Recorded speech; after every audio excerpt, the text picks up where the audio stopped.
ಗಳಲ್ಲಿ ವೃಷಭ ಲಗ್ನ ಅನ್ನುವುದು ಸ್ಥಿರ ಲಗ್ನ. ಭಗವಂತ ಸ್ಥಿರನಾಗಿ ಸಂಸ್ಥಿತನಾಗಿ ಭಕ್ತವರ್ಗ ಭಜಕ ವರ್ಗಕ್ಕೆ ಸಂಬಂಧಪಟ್ಟ ಸಮಸ್ತ ದುಷ್ಟಾರಿಷ್ಟಗಳನ್ನು ಪರಿಹಾರ ಮಾಡಿ ಸೇವೆ ಮಾಡತಕ್ಕಂತಹ ನಂಬತಕ್ಕಂತಹ ಸಮಸ್ತ ಭಕ್ತ ಸಮುದಾಯಕ್ಕೆ ಸಕಲಾಭೀಷ್ಟಗಳನ್ನು ಕರುಣಿಸಿ ಇಂಥ ಭಗವತ್ ಸನ್ನಿಧಾನದಲ್ಲಿ ಭಕ್ತಿ ನಮ್ರ ಪ್ರಣಾಮಗಳನ್ನು ಸಲ್ಲಿಸಿಕೊಳ್ತೇನೆ. ಸುಮಾರು 1 ಗಂಟೆಯ ತನಕ ಪಕ್ಕದಲ್ಲಿ ಕುಳಿತವರಲ್ಲಿ ಪಟ್ಟಾಂಗ ಹೊಡೆಯದೆ ಶ್ರೀರಾಮಚಂದ್ರನ ಕಥೆಯಲ್ಲಿ ಏಕಮನಸ್ಕರಾಗಿ ಕುಳಿತುಕೊಳ್ಳತಕ್ಕಂತಹ ತಮ್ಮೆಲ್ಲರನ್ನು ಪ್ರೀತಿಯಿಂದ ಅಭಿನಂದಿಸ್ತಾ ಶ್ರೀರಾಮಾಯಣದ ಒಂದು ಧಾರಾವಾಹಿಯ ವ್ಯವಸ್ಥೆಯಲ್ಲಿ ಇವತ್ತಿಗೆ ಸಂಬಂಧಪಟ್ಟ 4ನೇ ದಿವಸದ ಪ್ರವಚನ ಅಂದರೆ ಕಿಷ್ಕಿಂಧಾಕಾಂಡದ ವಿಷಯ ಅಂತ ನಾನು ಅಂದುಕೊಳ್ತೇನೆ. ನಿನ್ನೆ ದಿವಸ ಅರಣ್ಯಕಾಂಡದ ವಿಷಯ ಆಗಿದೆ. ಇವತ್ತು ಕಿಷ್ಕಿಂಧಾಕಾಂಡಕ್ಕೆ ಪ್ರವೇಶ ಮಾಡೋಣ. ಸಾಮಾನ್ಯ ನಮ್ಮ ಮನಸ್ಸಿನಲ್ಲಿ ಕಿಷ್ಕಿಂಧಾಕಾಂಡ ಅಂತ ಹೇಳಿದ ಕೂಡಲೇ ಸಿಕ್ಕಾಬಟ್ಟೆ ಕಿರಿಕಿರಿ ಅನ್ನುವ ಭಾವ ಉಂಟಾಗ್ತದೆ. ಅದು ದೊಡ್ಡ ಕಿಷ್ಕಿಂದೆ ಅಂತ ನಾವು ಬಳಸುವುದು ಉಂಟುಂಟು. ರಾಮಾಯಣದ ಅನೇಕ ಶಬ್ದಗಳನ್ನು ನಮ್ಮ ವ್ಯವಹಾರದಲ್ಲಿ ಉಂಟಾಗುವ ವಿಭಿನ್ನ ಅರ್ಥಗಳಲ್ಲಿ ಬಳಸುವುದು ನಮ್ಮ ಸಂಪ್ರದಾಯ. ಯಾಕೆ ರಾಮಾಯಣ ಶಬ್ದವನ್ನೇ ಬಳಸ್ತೇವೆ. ಇವತ್ತಲ್ಲಿ ಏನ್ ನಡೀತು ಗೊತ್ತಾ? ದೊಡ್ಡ ರಾಮಾಯಣ ಅಂತ ಹೇಳ್ತೇವೆ. ಬಹಳ ಉತ್ಕೃಷ್ಟವಾದ ಶಬ್ದಗಳನ್ನು ಅಪಕರ್ಷಗೊಳಿಸುವುದರಲ್ಲಿ ನಮಗಿಂತ ಎತ್ತಿದ ಕೈ ಮತ್ತೊಬ್ಬರು ಇಲ್ಲ ಅಂತ ಅನಿಸುತ್ತೆ. ದೊಡ್ಡ ದೊಡ್ಡ ಶಬ್ದಗಳು. ರಾಮಾಯಣ ಅಂದ್ರೆ ಏನು? ಅಯನ ಅಂದ್ರೆ ನಡೆ, ಅಯನ ಅಂದ್ರೆ ಚರಿತೆ. ದಕ್ಷಿಣಾಯನ ಉತ್ತರಾಯಣ ಅನ್ನುವಲ್ಲಿ ಕೇಳ್ತೇವೆ. ದಕ್ಷಿಣಕ್ಕೆ ಸೂರ್ಯನ ನಡೆ ಇದ್ರೆ ಅದು ದಕ್ಷಿಣಾಯನ. ಉತ್ತರದ ಕಡೆಗೆ ಸೂರ್ಯನ ನಡೆ ಇತ್ತು ಅಂತಾದ್ರೆ, ಉದಯ ಕಾಲದಲ್ಲಿ ಉತ್ತರದ ಕಡೆಗೆ ಆತ ಸಾಕ್ತಾ ಉದಯ ಆಗ್ತಾ ಇದ್ದಾನೆ ಅಂತಾದ್ರೆ ಅದಕ್ಕೆ ಉತ್ತರಾಯಣ. ಅಯನ ಅಂದ್ರೆ ನಡೆ, ಅಯಗತವು ಅಂತ ಸಂಸ್ಕೃತದ ಧಾತು. ರಾಮನ ನಡೆ, ಅವನ ನಡೆಯಂತೆ ನಮ್ಮ ನಡೆ ಇರಬೇಕು ಅನ್ನುವ ಸ್ಫೂರ್ತಿ ನಮ್ಮಲ್ಲಿ ಉಂಟಾಗುವುದಕ್ಕೋಸ್ಕರ ಮಹರ್ಷಿ ಮತ್ತು ತಪಸ್ವಾಧ್ಯಾಯಗಳಲ್ಲಿ ತನ್ನನ್ನು ತೊಡಗಿಸಿಕೊಂಡಿದ್ದಂತಹ ವಾಲ್ಮೀಕಿ ಮಹರ್ಷಿ ನಾರದರ ಜೊತೆಗೆ ಚರ್ಚೆ ಮಾಡಿ ಲೋಕಕ್ಕೆ ಕೊಟ್ಟಂತಹ ವಿಶಿಷ್ಟ ಇತಿಹಾಸ. ಬರೀ ಕಥೆ ಅಲ್ಲ, ರಾಮಾಯಣ ಕಥೆ ಅಲ್ಲ. ರಾಮಾಯಣ ಅನ್ನುವುದು ಇತಿಹಾಸ.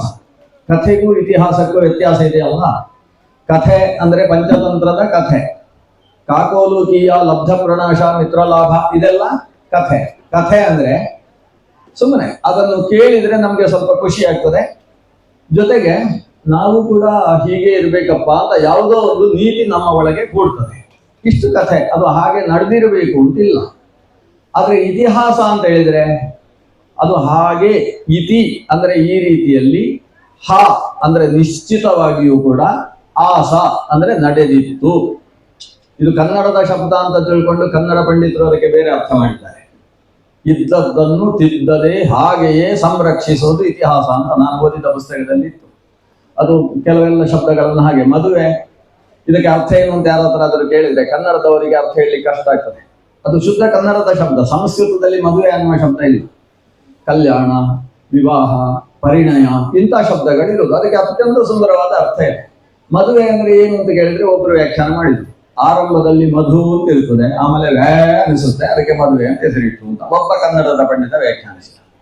ಇನ್ನೊಬ್ಬ ವ್ಯಾಖ್ಯಾನಿಸಿದ ಮಗಳಿಗೆ ಮಾಡುವ ದುಂದು ವೆಚ್ಚ ಅನ್ನುವ ಆದ್ಯಕ್ಷರಗಳನ್ನು ಯೋಜಿಸಿ ಮದುವೆ ಅಂತ ಮಾಡಿದ. ಹೀಗೆಲ್ಲ ಎಡವಟ್ಟು ಆ ವ್ಯಾಖ್ಯಾನಗಳನ್ನು ಮಾಡುವಂತ ಪ್ರಸಂಗ ಬರ್ತದೆ. ಹಾಗೆ ಇತಿಹಾಸ ಅನ್ನುವುದಕ್ಕೆ ಆದ್ಯಕ್ಷರಗಳನ್ನು ಇಟ್ಟುಕೊಂಡೊಬ್ಬ ವ್ಯಾಖ್ಯಾನಿಸಿದ. ಅದು ಸಂಸ್ಕೃತದ ಶುದ್ಧ ಶಬ್ದ. ಇತಿಹಾಸ ಪುರಾಣಾಭ್ಯಾಂ ವೇದಂ ಸಮುಪಬೃಂಹಯೇ. ಇತಿಹಾಸ ಪುರಾಣಗಳ ಮೂಲಕವಾಗಿ ವೇದದ ಅರ್ಥವನ್ನು ನಾವು ತಲೆಯಲ್ಲಿ ತುಂಬಿಸಿಕೊಳ್ಳಬೇಕು. ಇತಿಹಾಸ ಅಂತ ಹೇಳಿದ್ರೆ ಶ್ರೇಷ್ಠ ವ್ಯಕ್ತಿಗಳ ನಡೆ. ಅವರು ಹೀಗೆ ನಡೆದಿದ್ರು, ಹೀಗೆ ಘಟನೆಗಳು ನಡೆದಿದ್ರು. ಈ ಘಟನೆಗಳನ್ನು, ಹಿಂದೆ ನಡೆದದ್ದನ್ನು ಇವತ್ತು ನಾವು ಮನಸ್ಸಿನಲ್ಲಿ ಅನುಸಂಧಾನ ಮಾಡುವುದರ ಮೂಲಕ ನಮಗೊಂದು ವಿಶಿಷ್ಟವಾದ ಪ್ರೇರಣೆ ಉಂಟಾಗ್ತದೆ. ಇಡೀ ರಾಮಾಯಣದ ಕಥೆಯನ್ನು ಕೇಳಿ. ಚಿಕ್ಕ ಮಕ್ಕಳಿಗೆ ಬೇಕಾದ್ರೆ ಶ್ರೀರಾಮಾಯಣದ ಇತಿಹಾಸವನ್ನು ಹೇಳಿ, ಆ ಮಕ್ಕಳ ಹತ್ರ ಕೇಳಿ, ನೀವೀಗ ಹೇಗಿರ್ತೀರಿ, ರಾಮನ ಹಾಗಿರ್ತೀರೋ ರಾವಣನ ಹಾಗಿರ್ತೀರೋ ಅಂತ ಕೇಳಿದ್ರೆ ಏನ್ ಹೇಳ್ತಾರೆ ಮಕ್ಕಳು? ಅಕಸ್ಮಾತ್ ಇವತ್ತಿನ ಮಕ್ಕಳು ಹೇಳುವ ಸಾಧ್ಯತೆ ಇದೆ, ರಾಮನ ಹಾಗಿದ್ರೆ ಕಾಡಿನಲ್ಲಿ ಕಷ್ಟಪಡಬೇಕಾಗ್ತದೆ, ಸೀತೆ ತಪ್ಪಿ ಹೋದ್ರೆ ಅನಾಹುತ ಆಗ್ತದೆ, ಅದಕ್ಕಿಂತ ರಾವಣನ ಹಾಗಿರುವುದು ಒಳ್ಳೆಯದು ಅಂತ ಹೇಳುವ ಸಾಧ್ಯತೆ ಇದೆ. ಆದ್ರೆ ವಾಲ್ಮೀಕಿಗಳು ನಿರೂಪಿಸಿದ ಶ್ರೀರಾಮಚಂದ್ರನ ಕಾವ್ಯ ರಸಭರಿತವಾದಂತಹ ಇತಿಹಾಸವನ್ನು ನಿರಂತರ ಶ್ರವಣ ಮಾಡಿದಂತಹ ಯಾವುದೇ ಈ ಭಾರತ ದೇಶದ ಭಾರತ ಮಾತೆಯ ಗರ್ಭ ಸಂಜಾತನಾದಂತಹ ವ್ಯಕ್ತಿಗೆ ಇಡೀ ರಾಮಾಯಣ ಕೇಳಿದ ಮೇಲೆ ತಲೆಯಲ್ಲಿ ಬರುವುದು ರಾಮಾದಿವತ್ ಪ್ರವರ್ತಿತವ್ಯಂ ನ ರಾವಣಾದಿವತ್. ರಾಮ ಲಕ್ಷ್ಮಣ ಭರತ ಮೊದಲಾದವರ ಹಾಗೆ ನಾವು ಬದುಕಬೇಕಪ್ಪ, ರಾವಣ ಶೂರ್ಪಣಖಗಳ ಹಾಗೆ ನಾವು ಬದುಕುವುದಲ್ಲ.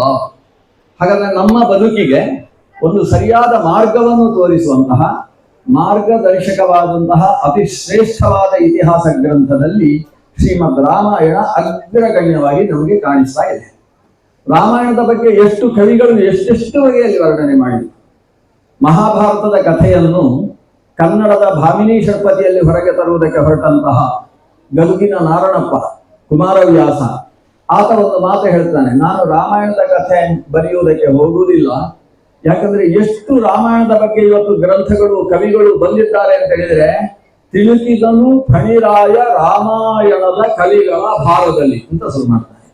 ಫಣಿರಾಯ ಅಂತ ಹೇಳಿದ್ರೆ ಈ ಬ್ರಹ್ಮಾಂಡವನ್ನು ಹೊತ್ತಂತಹ ಭೂಮಿಯನ್ನು ಹೊತ್ತಂತಹ ಶೇಷನಿಗೆ ಎಷ್ಟು ಭಾರ ಆಗಿದೆ ಅಂದ್ರೆ ಆ ರಾಮಾಯಣದ ಕವಿಗಳು ಅಷ್ಟು ಸೇರಿಬಿಟ್ಟಿದ್ದಾರಂತೆ, ಅವನಿಗೂ ರಾಮಾಯಣದ ಕವಿಗಳ ಭಾರವನ್ನು ಹೊರುವುದಕ್ಕೆ ಆಗ್ತಾ ಇಲ್ಲ. ಅಷ್ಟು ಕವಿಗಳು ರಾಮಾಯಣಕ್ಕೆ ನುಗ್ಗಿದ್ದಾರೆ ಅಂದ್ರೆ ರಾಮಾಯಣ ಪ್ರತಿಯೊಬ್ಬರನ್ನು ಕೂಡ ಆಕರ್ಷಿಸಿದೆ. ಆದರೆ ಇವತ್ತು ರಾಮಾಯಣದ ಅನುವಾದವನ್ನು ನಾವು ಶ್ರವಣ ಮಾಡುವುದಕ್ಕಿಂತ ಮೂಲ ರಾಮಾಯಣವನ್ನು ಶ್ರವಣ ಮಾಡುವುದರಿಂದ ಶುದ್ಧ ಭಾರತೀಯವಾದ ಸನಾತನ ಧರ್ಮ ನಮಗೆ ಅರ್ಥವಾಗುವುದಕ್ಕೆ ಶಕ್ಯವಾಗ್ತದೆ. ಆ ನಿಟ್ಟಿನಿಂದ ಕೊಡಂಗಳದ ವಿಶೇಷ ಸನ್ನಿಧಾನವುಳ್ಳಂತಹ ಶ್ರೀ ವಿಷ್ಣುಮೂರ್ತಿಯ ಸನ್ನಿಧಾನದಲ್ಲಿ ನಾವು ಕಿಷ್ಕಿಂಧಾಕಾಂಡದ ಕಥೆಯನ್ನು ಯಥಾಶಕ್ತಿ ಕಿಂಚಿತ್ ಕಾಲದಲ್ಲಿ ಅನುಸಂಧಾನ ಮಾಡಿಕೊಳ್ಳೋಣ. ಶ್ರೀರಾಮಚಂದ್ರ ಲೋಕದೃಷ್ಟಿಯಿಂದ ಈಗ ಏಕಾಕಿಯಾಗಿದ್ದಾನೆ.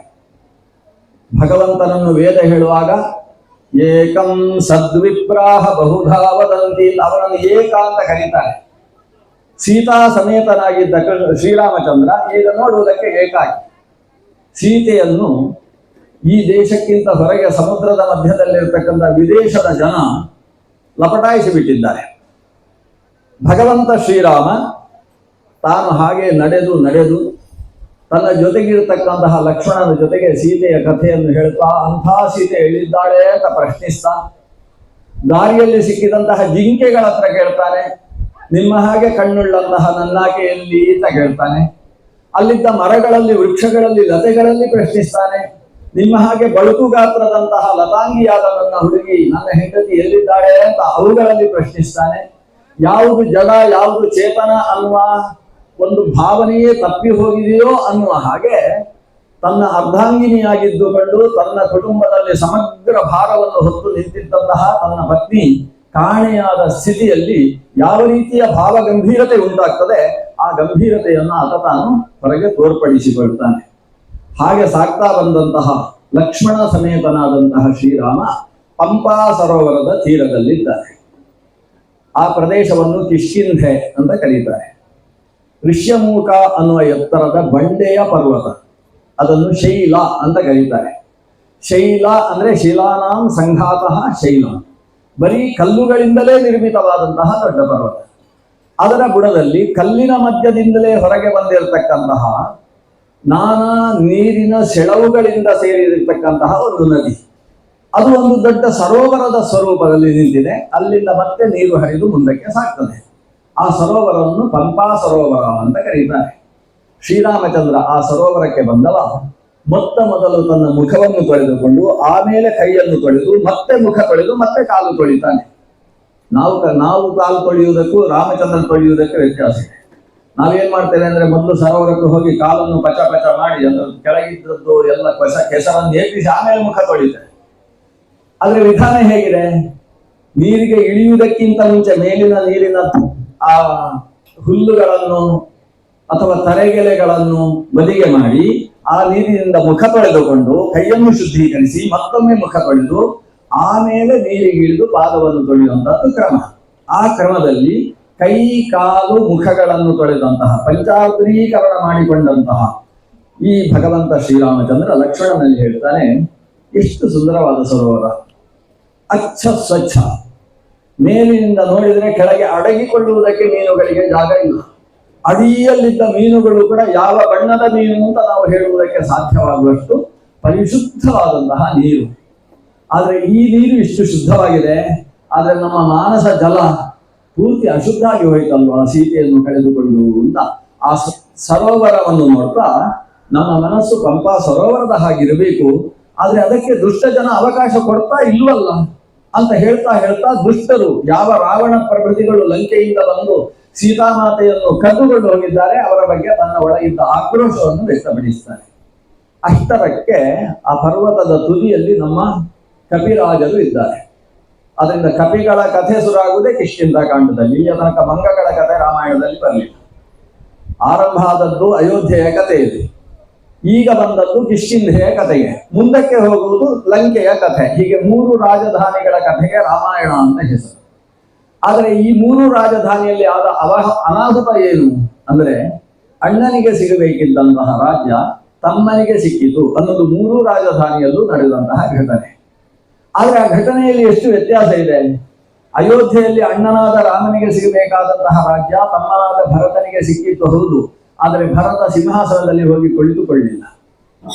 ನನ್ನ ತಂದೆಗೆ ಸದೃಶನಾದವ ಭಗವಂತ ಶ್ರೀರಾಮಚಂದ್ರ, ಲೋಕಕ್ಕೆಲ್ಲ ದೇವತಾ ಸನ್ನಿಧ, ಅಂತಹ ದೇವ ಕುಳಿತುಕೊಳ್ಳಬೇಕಾದಂತಹ ಸಿಂಹಾಸನದಲ್ಲಿ ನಾನು ಕೂತುಕೊಳ್ಳುವುದು ತಪ್ಪು ಅಂತ ಭಾವಿಸಿದಂತಹ ಭರತ ಅಣ್ಣನನ್ನೇ ಕೂಡಿಸುವುದಕ್ಕೆ ಪ್ರಯತ್ನಿಸಿ ಸೋತು ಸುಣ್ಣವಾಗಿ ಕೊನೆಗೆ ಅವನ ಪಾದ ಸ್ಪರ್ಶವುಳ್ಳಂತಹ ಪಾದುಕೆಯನ್ನು ತಂದು ಸಿಂಹಾಸನದಲ್ಲಿಟ್ಟು ನಾನು ಆ ಪಾದುಕೆಯ ಸೇವಾರಾಧಕ ಅನ್ನುವ ಭಾವದಿಂದ ರಾಜ್ಯಭಾರವನ್ನು 14 ವರ್ಷಗಳ ತನಕ ನಡೆಸಿದ. ಈ ದೇಶಕ್ಕೆ ಭಾರತ ಅಂತ ಹೆಸರಾಗುವಲ್ಲಿ ಈ ಭರತ ಚಕ್ರವರ್ತಿಯ 14 ವರ್ಷದ ಆಡಳಿತವೂ ಕೂಡ ಸೇರಿದೆ ಅಂತ ಪುರಾಣ ಹೇಳ್ತದೆ. ಅಂತಹ ಭರತ ಅಣ್ಣ ತಮ್ಮಂದಿರ ಮನಸ್ಥಿತಿ ಈ ಸ್ವರೂಪದಲ್ಲಿತ್ತು. 14 ವರ್ಷ ದಾಟಿ 1 ದಿವಸ ವಿಳಂಬವಾದರೂ ಕೂಡ ಶ್ರೀರಾಮಚಂದ್ರ ನಾನು ಅಗ್ನಿ ಪ್ರವೇಶ ಮಾಡ್ತೇನೆ, ನನ್ನ ಮೇಲೆ ನಿನಗೆ ಪ್ರೀತಿ ಇಲ್ಲ ಅಂತ ಅರ್ಥ ಅಂತ ಹೇಳಿ ಭರತ ರಾಮನನ್ನು ಕಾಡಿಗೆ ಕಳಿಸಿದ್ದ. ಆದರೆ ಕಿಷ್ಕಿಂಧೆಯಲ್ಲಿ ಈಗ ಆಗ್ತಾ ಇರುವುದೇನು, ಅಣ್ಣನ ವಾಲಿಯ ರಾಜ್ಯ ತಮ್ಮನಾದ ಸುಗ್ರೀವನಿಗೆ ಈಗ ಸಿಗುವುದಕ್ಕೆ ಬೇಕಾದ ಒಂದು ಅವಕಾಶ ಪ್ರಾಪ್ತಿಯಾಗಿದೆ. ಆದ್ರೆ ತಮ್ಮನೇ ಅಣ್ಣನನ್ನು ರಾಮನ ಮೂಲಕ ಕೊಲ್ಲಿಸಿ ಪಡೆದಂತಹ ಸಿಂಹಾಸನ. ಲಂಕೆಯಲ್ಲೂ ಅಷ್ಟೇ, ತಮ್ಮನಾದ ವಿಭೀಷಣ ರಾಮನ ಮೂಲಕ ಅಣ್ಣನಾದ ರಾವಣನನ್ನು ಕೊಲ್ಲಿಸಿ ಪಡೆದಂತಹ ಸಿಂಹಾಸನ. ಅಂದ್ರೆ ಮಂಗಗಳು ಹೇಗೆ ವ್ಯವಹಾರ ಮಾಡ್ತಾರೆ, ರಾಕ್ಷಸರು ಹೇಗೆ ವ್ಯವಹಾರ ಮಾಡ್ತಾರೆ, ಮನುಷ್ಯರು ಹೇಗಿರ್ತಾರೆ ಅನ್ನೋದೇ ರಾಮಾಯಣದ ಸಂದೇಶ. ಮನುಷ್ಯರು ಹೌದಾದ್ರೆ ಅಣ್ಣ ತಮ್ಮಂದಿರು ಹೇಗಿರಬೇಕು, ರಾಮ ಭರತರಾಗಿರ್ಬೇಕೇ ಹೊರತು ಮಂಗಗಳ ಹಾಗೆ ವಾಲಿ ಸುಗ್ರೀವರ ಹಾಗೆ ಇರತಕ್ಕದ್ದಲ್ಲ, ರಕ್ಕಸರ ಹಾಗೆ ರಾವಣ ವಿಭೀಷಣನ ಹಾಗೆ ಇರತಕ್ಕದ್ದಲ್ಲ. ಮನುಷ್ಯನಾಗಿದ್ದಂತಹ ವ್ಯಕ್ತಿ ಅಣ್ಣ ತಮ್ಮಂದಿರಾಗಿ, ಗಂಡ ಹೆಂಡತಿಯಾಗಿ ಅಥವಾ ಅಪ್ಪ ಮಗನಾಗಿ ಹೇಗಿರಬೇಕು, ಪರಸ್ಪರ ಸಂಬಂಧಗಳು, ಅಥವಾ ರಾಜ ಮತ್ತು ಪ್ರಜೆ ಮಂತ್ರಿ ಪ್ರಕೃತಿ ಅನ್ನುವ ಸ್ವರೂಪದಲ್ಲಿ ಹೇಗಿರಬೇಕು ಅನ್ನುವ ನೀತಿ ಬೋಧೆಯೇ ರಾಮಾಯಣದ ಮೂಲ ಉದ್ದೇಶ ಇದೆ. ರಾಮನನ್ನು ನೋಡಿದ ಮೇಲೆ ಇದ್ದಂತಹ ಕವಿ ಸುಗ್ರೀವ ಧಡ ತರ ನಡುಗಿ ಹೋದಂತೆ. ಯಾಕಂದ್ರೆ ತೇಜಸ್ವಿಗಳಾದ 2 ಹುಡುಗರು, ಕೈಯಲ್ಲಿ ಬಿಲ್ಲು, ಹಿಂದಕ್ಕೆ ಸೇರಿಸಿದ ಬತ್ತಳಿಕೆಯಲ್ಲಿ ತುಂಬು ಬಾಣಗಳು, ಅವರ ಶರೀರದಲ್ಲಿರತಕ್ಕಂತಹ ಸೌಷ್ಠವ ಮತ್ತು ಪುಷ್ಟಿ, ಇದನ್ನು ನೋಡಿ ಅವ ಏನನ್ನು ನೋಡಿದ್ರು ಹೆದರುವವ ಸುಗ್ರೀವ. ಯಾಕಂದ್ರೆ ವಾಲಿಯ ಕೈಯಲ್ಲಿ ಅಷ್ಟು ಪೆಟ್ಟು ತಿಂದವ. ಈಗ ವಾಲಿಯೇ ಯಾರನ್ನೋ ಕಳಿಸಿದ್ದಾನೆ, ಅವನಾಗಿ ನಾವಿರುವಲ್ಲಿಗೆ ಬರುವುದಕ್ಕಾಗುವುದಿಲ್ಲ. ಯಾಕಂದ್ರೆ ವಾಲಿಗೆ ಒಂದು ಶಾಪ ಉಂಟು, ಈ ಪ್ರದೇಶಕ್ಕೆ ನೀನು ಹೋದ್ರೆ ತಲೆ ಹೋಳಾಗಿ ಹೋಗಲಿ ಅಂತ ಒಬ್ಬ ಋಷಿ ಶಾಪ ಕೊಟ್ಟಿದ್ದಾನೆ. ಹಾಗಾಗಿ ವಾಲಿ ಬರುವುದಕ್ಕೆ ಆಗ್ತಾ ಇಲ್ಲ. ಯಾರೋ ವ್ಯಕ್ತಿಗಳನ್ನು ವ್ಯವಸ್ಥೆ ಮಾಡಿದ್ದಾನೆ, ನಮ್ಮನ್ನು ಕೊಲ್ಲಿಸುವುದಕ್ಕೆ ವಾಲಿಯ ಪಿತೂರಿ ನಡೆದಿದೆ ಅಂತ ಸುಗ್ರೀವನಿಗೆ ಹೆದರಿಕೆ. ಹೆದರಿದಂತಹ ಆತ ಅವನ ಮೈಯಲ್ಲಿ ಬೆವರು ಸುರಿಯುವುದನ್ನು ನೋಡಿದವ ಅವನ ಸಚಿವನಾದಂತಹ ಆಂಜನೇಯ. ಆಂಜನೇಯ ಸುಗ್ರೀವನಿಗೆ ಹೇಳಿದ, ಸುಗ್ರೀವ ಹೆದರಬೇಡ, ಅವರನ್ನು ನೋಡಿದ್ರೆ ಇವರು ಇನ್ನೊಬ್ಬರ ಹತ್ರ ಬಾಡಿಗೆ ತಗೊಂಡು ಬಾಡಿಗೆ ಹಂತಕರಾಗಿ ಬರತಕ್ಕಂಥವ್ರು ಅಂತ ಅನಿಸುವುದಿಲ್ಲ. ಅವರನ್ನು ನೋಡಿದ ಕೂಡಲೇ ಕೈ ಮುಗಿದು ನಮಸ್ಕಾರ ಮಾಡಬೇಕು ಅಂತ ಅನಿಸುತ್ತೆ. ಅಂತಹ ಸೂರ್ಯ ತೇಜಸ್ಸು, ಸೂರ್ಯ ವಂಶದವರು ಅಂತ ನನಗೆ ಅನಿಸುತ್ತೆ. ಏನೇ ಆಗಲಿ ನಾನು ಹೋಗಿ ಅವರ ಹತ್ರ ಮಾತಾಡಿಸಿ ಅವರ ಗೆಳೆತನವನ್ನು ನಿನಗೆ ಸಂಪಾದಿಸಿ ಕೊಟ್ಟರೆ ನಿನಗೆ ಇವತ್ತು ವಾಲಿಯಿಂದ ಉಂಟಾದಂತಹ ಭಯ ನಿವೃತ್ತಿಯಾದೀತು. ನಿನ್ನ ಪತ್ನಿಯನ್ನು ವಾಲಿ ಅಪಹರಿಸಿ ಅನ್ಯಾಯ ಮಾಡ್ತಾ ಇದ್ದಾನೆ. ಈ ಅನ್ಯಾಯಕ್ಕೆ ತಕ್ಕುದಾದ ಪ್ರತ್ಯುತ್ತರವನ್ನು ಕೊಡಬಲ್ಲಂತಹ ರಾಜವಂಶದ ವ್ಯಕ್ತಿಯಾಗಿ ಆ ವ್ಯಕ್ತಿಗಳು ನಮಗೆ ಕಾಣಿಸ್ತಾ ಇದ್ದಾರೆ. ಸಚಿವನಾದಂತಹ ಆಂಜನೇಯ ಇಷ್ಟನ್ನು ಹೇಳಿದವ ಸುಗ್ರೀವನ ರಾಜನ ಅನುಮತಿಯನ್ನು ಪಡೆದು ತಾನು ವೇಷಾಂತರಿಸಿಕೊಂಡು ಈ ಪಂಪಾ ತೀರಕ್ಕೆ ಬರ್ತಾನೆ. ಅವನ ವೇಷಾಂತರ ಹೇಗಿದೆ? ಶುದ್ಧ ವಟು, ಭಿಕ್ಷು ಅಂತ ವಾಲ್ಮೀಕಿಗಳು ಹೇಳ್ತಾರೆ. ಭಿಕ್ಷು ರೂಪಂ ಸಮಾದಾಯ. ಭಿಕ್ಷು ರೂಪ ಅಂದ್ರೆ ಏನು? ವಟುಗಳು ತಾವೇ ಸ್ವತಃ ಅಡಿಗೆ ಮಾಡಿಕೊಳ್ಳಿಕ್ಕಿಲ್ಲ. ಇವತ್ತು ವಟು ಅಂತ ಹೇಳಿದ್ರೆ ಹೈಸ್ಕೂಲಿಗೆ ಹೋಗುವವರು ಅಂತ ಇಟ್ಬೇಡಿ, ಅವರೇ ಅಡಿಗೆ ಮಾಡಿಕೊಂಡು ಅವರೇ ವ್ಯವಸ್ಥೆ ಎಲ್ಲ ಮಾಡಿಕೊಳ್ಳಿಕ್ಕಿಲ್ಲ. ಹಾಗೆ ಅಂತೇಳಿ ಚಡ್ಡಿ ಅಂಗಿ ಹಾಕೋದು ಅವರೇ ಹಾಕ್ಬೇಕು, ಅದನ್ನು ನಮ್ಮ ಹಾಕೋದಲ್ಲ. ಅವರ ವ್ಯವಸ್ಥೆಯನ್ನು ಅವರೇ ಮಾಡಬೇಕು. ಆದ್ರೆ ಹೊಟ್ಟೆಗೆ 4 ಮನೆಯಲ್ಲಿ ಬೇಡಿ ಹೊಟ್ಟೆಗೆ ತಿನ್ನಬೇಕೆ ಹೊರತು ಅವರೇ ಅಡಿಗೆ ಮಾಡಿಕೊಂಡು ಓದುವುದಕ್ಕೆ ಹಿಂದೆ ಬೀಳಬಾರ್ದು. ಇದು ಬ್ರಹ್ಮಚಾರಿ. ಬ್ರಹ್ಮ ಅಂದ್ರೆ ವೇದ, ಬ್ರಹ್ಮಚರಣ ಅಂದ್ರೆ ವೇದದ ಅಧ್ಯಯನ, ಚರಗತಿ ಭಕ್ಷಣೆಯೋ, ವೇದದಲ್ಲಿ ಗತಿಯನ್ನು ಸಂಪಾದಿಸತಕ್ಕಂತಹ ಸ್ಥಿತಿಗೆ ಬ್ರಹ್ಮಚರಣ ಅಂತ ಹೆಸರು. ಆ ಸ್ಥಿತಿಯಲ್ಲಿ ಅಥವಾ ನಮ್ಮ ಇವತ್ತಿನ ಸೈನ್ಸು, ಮ್ಯಾಥ್ಸು, ಸೋಷಿಯಲ್ ಸೈನ್ಸ್ ಇಂಥ ವಿಷಯಗಳನ್ನು ಅಧ್ಯಯನ ಮಾಡುವಂತಹ ವಯಸ್ಸಿಗೆ ಬ್ರಹ್ಮಚರಣ ಅಂತ ಹೆಸರು. ಆ ಸ್ಥಿತಿಯಲ್ಲಿ ಆತ ಓದಿನ ಕಡೆಗೆ ಗಮನ ಕೊಡಬೇಕು ಹೊರತು ಹೊಟ್ಟೆಯ ಕಡೆಗೆ ಹೆಚ್ಚು ಗಮನ ಕೊಡಬಾರದು. ಇದು ಒಂದು ಸ್ಥಿತಿ. ಹೊಟ್ಟೆಗೆ ಗಮನ ಯಾಕೆ ಬೇಕು ಅಂದ್ರೆ, ಹೊಟ್ಟೆಗೆ ಬೀಳದೆ ಹೋದ್ರೆ ಓದ್ಲಿಕ್ಕೆ ಆಗುದಿಲ್ಲ ಅಂತ ಹೊಟ್ಟೆಗೆ ತುಂಬಿಸಿಕೊಳ್ಬೇಕು. ಅದು ಬಿಟ್ಟು ಹೊಟ್ಟೆಗೆ ತುಂಬಿಸಿಕೊಂಡು ಓದ್ಲಿಕ್ಕೆ ಆಗುದಿಲ್ಲ ಅಂತ ಫ್ಯಾನ್ ಹಾಕೊಂಡು ತಲೆದಿಂಬಿಗೆ ತಲೆ ಕೊಡಬಾರದು. ತನ್ನ ಆಹಾರದ ಸ್ಥಿತಿ ಅಧ್ಯಯನಾನುಗುಣ್ಯವನ್ನು ಸಂಪಾದಿಸಿರಬೇಕೇ ಹೊರತು ಅಧ್ಯಯನಕ್ಕೆ ವಿಲೋಪವನ್ನು ಉಂಟು ಮಾಡುವ ಆಹಾರ ಸ್ವೀಕಾರ ಆ ವಯಸ್ಸಿನಲ್ಲಿ ನಿಷಿದ್ಧ. ಆ ಕ್ರಮದಲ್ಲಿದ್ದಂತಹ ಒಂದು ವೇಷವನ್ನು ಧರಿಸಿಕೊಂಡಂತಹ ಆಂಜನೇಯ, ಅವನಿಗೆ ಕಾಮರೂಪಿ ಅಂತ ಹೆಸರು. ಆಂಜನೇಯನ ವ್ಯಕ್ತಿತ್ವ ಇಷ್ಟು ದೊಡ್ಡದು. ಅವನನ್ನು ಯಾರು ಕೂಡ ರಾಮದೂತ ಅಂತ ಕರೀತಾರೆ ಹೊರತು ರಾಮ ಸಚಿವ ಅಂತ ಕರೆಯುವುದಿಲ್ಲ. ರಾಮನ ದೂತನ ವ್ಯಕ್ತಿತ್ವ, ದಾಸ್ಯ ಭಕ್ತಿ ಅಂದ್ರೆ ಏನು ಅನ್ನುವುದನ್ನು ಪ್ರಪಂಚಕ್ಕೆ ಅರ್ಥ ಮಾಡಿಸುವುದಕ್ಕೆ ಇರತಕ್ಕಂತಹ ವ್ಯಕ್ತಿತ್ವ ಮಾರುತಿ. ಆತ ಅಷ್ಟ ಮಹಾಸಿದ್ಧಿಗಳಲ್ಲಿ ಪರಿಣತ, ಅಣಿಮ ಮಹಿಮಾ ಮೊದಲಾದ ಸಿದ್ಧಿಗಳನ್ನು ಪಡೆದಿರತಕ್ಕಂಥ ವ್ಯಕ್ತಿ. ಅದರಲ್ಲಿ ಒಂದು ಸಿದ್ಧಿ ಕಾಮರೂಪ ಅನ್ನುವ ಸಿದ್ಧಿ. ಅಂದ್ರೆ ಯಾವ ರೂಪವನ್ನು ತಾನು ಬಯಸ್ತಾನೆ ಆ ರೂಪವನ್ನು ಪಡೆಯುವುದಕ್ಕೆ ಅವಕಾಶ ಇದೆ. ಒಬ್ಬ ಬ್ರಹ್ಮಚಾರಿಯ ರೂಪವನ್ನು ಪಡೆದಂತಹ ಆತ ರಾಮ ಲಕ್ಷ್ಮಣರ ಮುಂದೆ ಕಾಣಿಸಿಕೊಳ್ತಾನೆ. ಯಾವುದೋ ಸುಂದರವಾದ ಪದ್ಯವನ್ನು ಹೇಳ್ತಾನೆ. ಹೇಳಿ ರಾಮನಲ್ಲಿ ಪ್ರಶ್ನೆ ಮಾಡ್ತಾನೆ, ಎಷ್ಟು ಕೋಮಲವಾದ ಶರೀರದವರು ತಾವು, ರಾಜಕುಮಾರರು ಅಂತ ನೋಡಿದಾಗ ಅನಿಸ್ತದೆ. ಬಿಲ್ಲು ಬಾಣಗಳನ್ನು ಹಿಡಿದಂತಹ ಟಿವಿಯನ್ನು ನೋಡಿದರೆ ಮಹಾಪರಾಕ್ರಮಿಗಳು ಅನ್ನುವುದು ಅರ್ಥವಾಗ್ತದೆ. ಯಾವ ಊರಿನಿಂದ ಬಂದ್ರಿ? ಈ ಕಲ್ಲು ಮುಳ್ಳುಗಳ ಕಡೆಯಲ್ಲಿ ಪಾದರಕ್ಷೆಯೂ ಇಲ್ಲದೆ ಸಂಚಾರ ಮಾಡ್ತಾ ಇದ್ದೀರಲ್ಲ. ಚೀರವನ್ನು ಉಟ್ಟು, ನಾರು ಮಡಿಯನ್ನು ಉಟ್ಟುಕೊಂಡು ಯಾವುದೋ ವ್ರತದಲ್ಲಿ ನಿಷ್ಠರಾಗಿದ್ದೀರಲ್ಲ. ವ್ರತವನ್ನು ಆಚರಣೆ ಮಾಡುವುದಕ್ಕೆ ಒಂದು ವಯಸ್ಸು ಉಂಟು. ತಲೆ ಕೂದಲು ಮತ್ತು ಮೂಗಿನ ಕೆಳಗಿರುವ ಮೀಸೆ ಬೆಳ್ಳಗಾದ ಮೇಲೆ ವ್ರತಾನುಷ್ಠಾನ ಮಾಡಬೇಕು. ಇದು ಹಾಗಲ್ಲ. ಈ ವಯಸ್ಸಿನಲ್ಲಿ ಇಂಥ ವ್ರತ ಎಲ್ಲ ಯಾಕೆ ನೀವು ಸ್ವೀಕರಿಸಿದ್ದೀರಿ? ಏನು ಕಥೆ? ನಿಮ್ಮನ್ನು ನೋಡಿದ್ರೆ ನನಗೆ ನಿಮ್ಮ ಪಾದ ಮುಟ್ಟಿ ನಮಸ್ಕಾರ ಮಾಡಬೇಕು ಅಂತ ಅನಿಸುತ್ತೆ. ಆದ್ರೆ ನಾನು ಬ್ರಹ್ಮಚಾರಿ ಇದ್ದೇನೆ, ನೀವು ಕ್ಷತ್ರಿಯರಿದ್ದೀರಿ, ಹೀಗೆ ಅಂತ ಮಾತಾಡುವುದಕ್ಕೆ ಶುರು ಮಾಡಿದ. ಇವನು ಇಷ್ಟೆಲ್ಲ ಮಾತಾಡ್ತಾ ಇದ್ರೆ ರಾಮ ಸುಮ್ಮನಿದ್ದಾನೆ, ಒಂದು ಮಾತಾಡುವುದಿಲ್ಲ. ಲಕ್ಷ್ಮಣನಿಗೆ ಆಶ್ಚರ್ಯ, ಯಾಕೆ ನಮ್ಮ ರಾಮ ಮಾತಾಡುವುದಿಲ್ಲ? ಇವನು ಇಷ್ಟು ಚಂದ ಮಾತಾಡ್ತಾ ಇದ್ದಾನೆ, ರಾಮ ಒಂದೇ ಒಂದು ಉತ್ತರ ಇಲ್ಲ. ಈತ ಮತ್ತೆ ಮುಂದುವರಿಸಿದ, ನಾನು ಯಾರು ಅಂತ ನಿಮ್ಗೆ ಗೊತ್ತಾಗಲಿಲ್ಲ ಅಂತ ಅನಿಸುತ್ತೆ, ಅದಕ್ಕೆ ನೀವು ಮಾತಾಡುವುದಿಲ್ಲ. ನಾನು ಇಲ್ಲಿ ಮೇಲೆ ಸುಗ್ರೀವ ಅಂತ ರಾಜ ಇದ್ದಾನೆ, ಕಪಿರಾಜ, ವಾಲಿಯ ತಮ್ಮ, ಅವನ ಸಚಿವನಿದ್ದೇನೆ. ನನಗೆ ಆಂಜನೇಯ ಅಂತ ಕರೀತಾರೆ ತಾಯಿಯ ಹೆಸರಿನಲ್ಲಿ. ಕೇಸರಿಯ ಮಗ ನಾನು, ಮರುತನ ಅವತಾರ ಅಂತ ಜನ ಎಲ್ಲ ನನ್ನನ್ನು ಮಾರುತಿ ಅಂತ ಕರೀತಾರೆ. ಇಷ್ಟೆಲ್ಲ ಹೇಳಿದಾಗ ರಾಮನ ಮುಖ ಅರಳುವುದಕ್ಕೆ ಶುರುವಾಗಿದೆ. ಆದ್ರೆ ರಾಮ ಮಾತಾಡುವುದಿಲ್ಲ.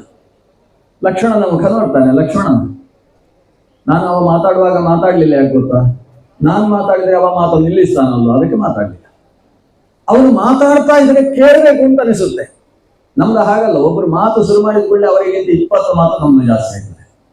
ನಿಜವಾಗಿ ದೇವರು 2 ಕಿವಿ ಕೊಟ್ಟು 1 ಬಾಯಿ ಕೊಟ್ಟಿದ್ದಾನಲ್ವಾ? ಹೀಗೆ ಕೊಡುವಾಗ ದೇವರ ಉದ್ದೇಶ ಏನಿರಬಹುದು? 2 ಕೇಳು, 1 ಮಾತಾಡು. ನಾವು 1 ಕೇಳುವುದಕ್ಕಿಂತ ಮುಂಚೆಯೇ 20 ಮಾತಾಡಿಬಿಡ್ತೇವಲ್ವಾ? ಈ ರಾಮಚಂದ್ರನನ್ನು ನೋಡಿ ಅರ್ಥ ಮಾಡ್ಕೊಳ್ಬೇಕು. ಅವ ನಿಜವಾಗಿ ಇನ್ನೊಬ್ಬರ ಮುಂದೆ ಮೊದಲು ಅವ ಮಾತಾಡುವುದಂತೆ. ಸ್ಮಿತ ಪೂರ್ವಾಭಿಭಾಷಿ ಅಂತ ಹೇಳ್ತಾರೆ ವಾಲ್ಮೀಕಿಗಳು ರಾಮನನ್ನು.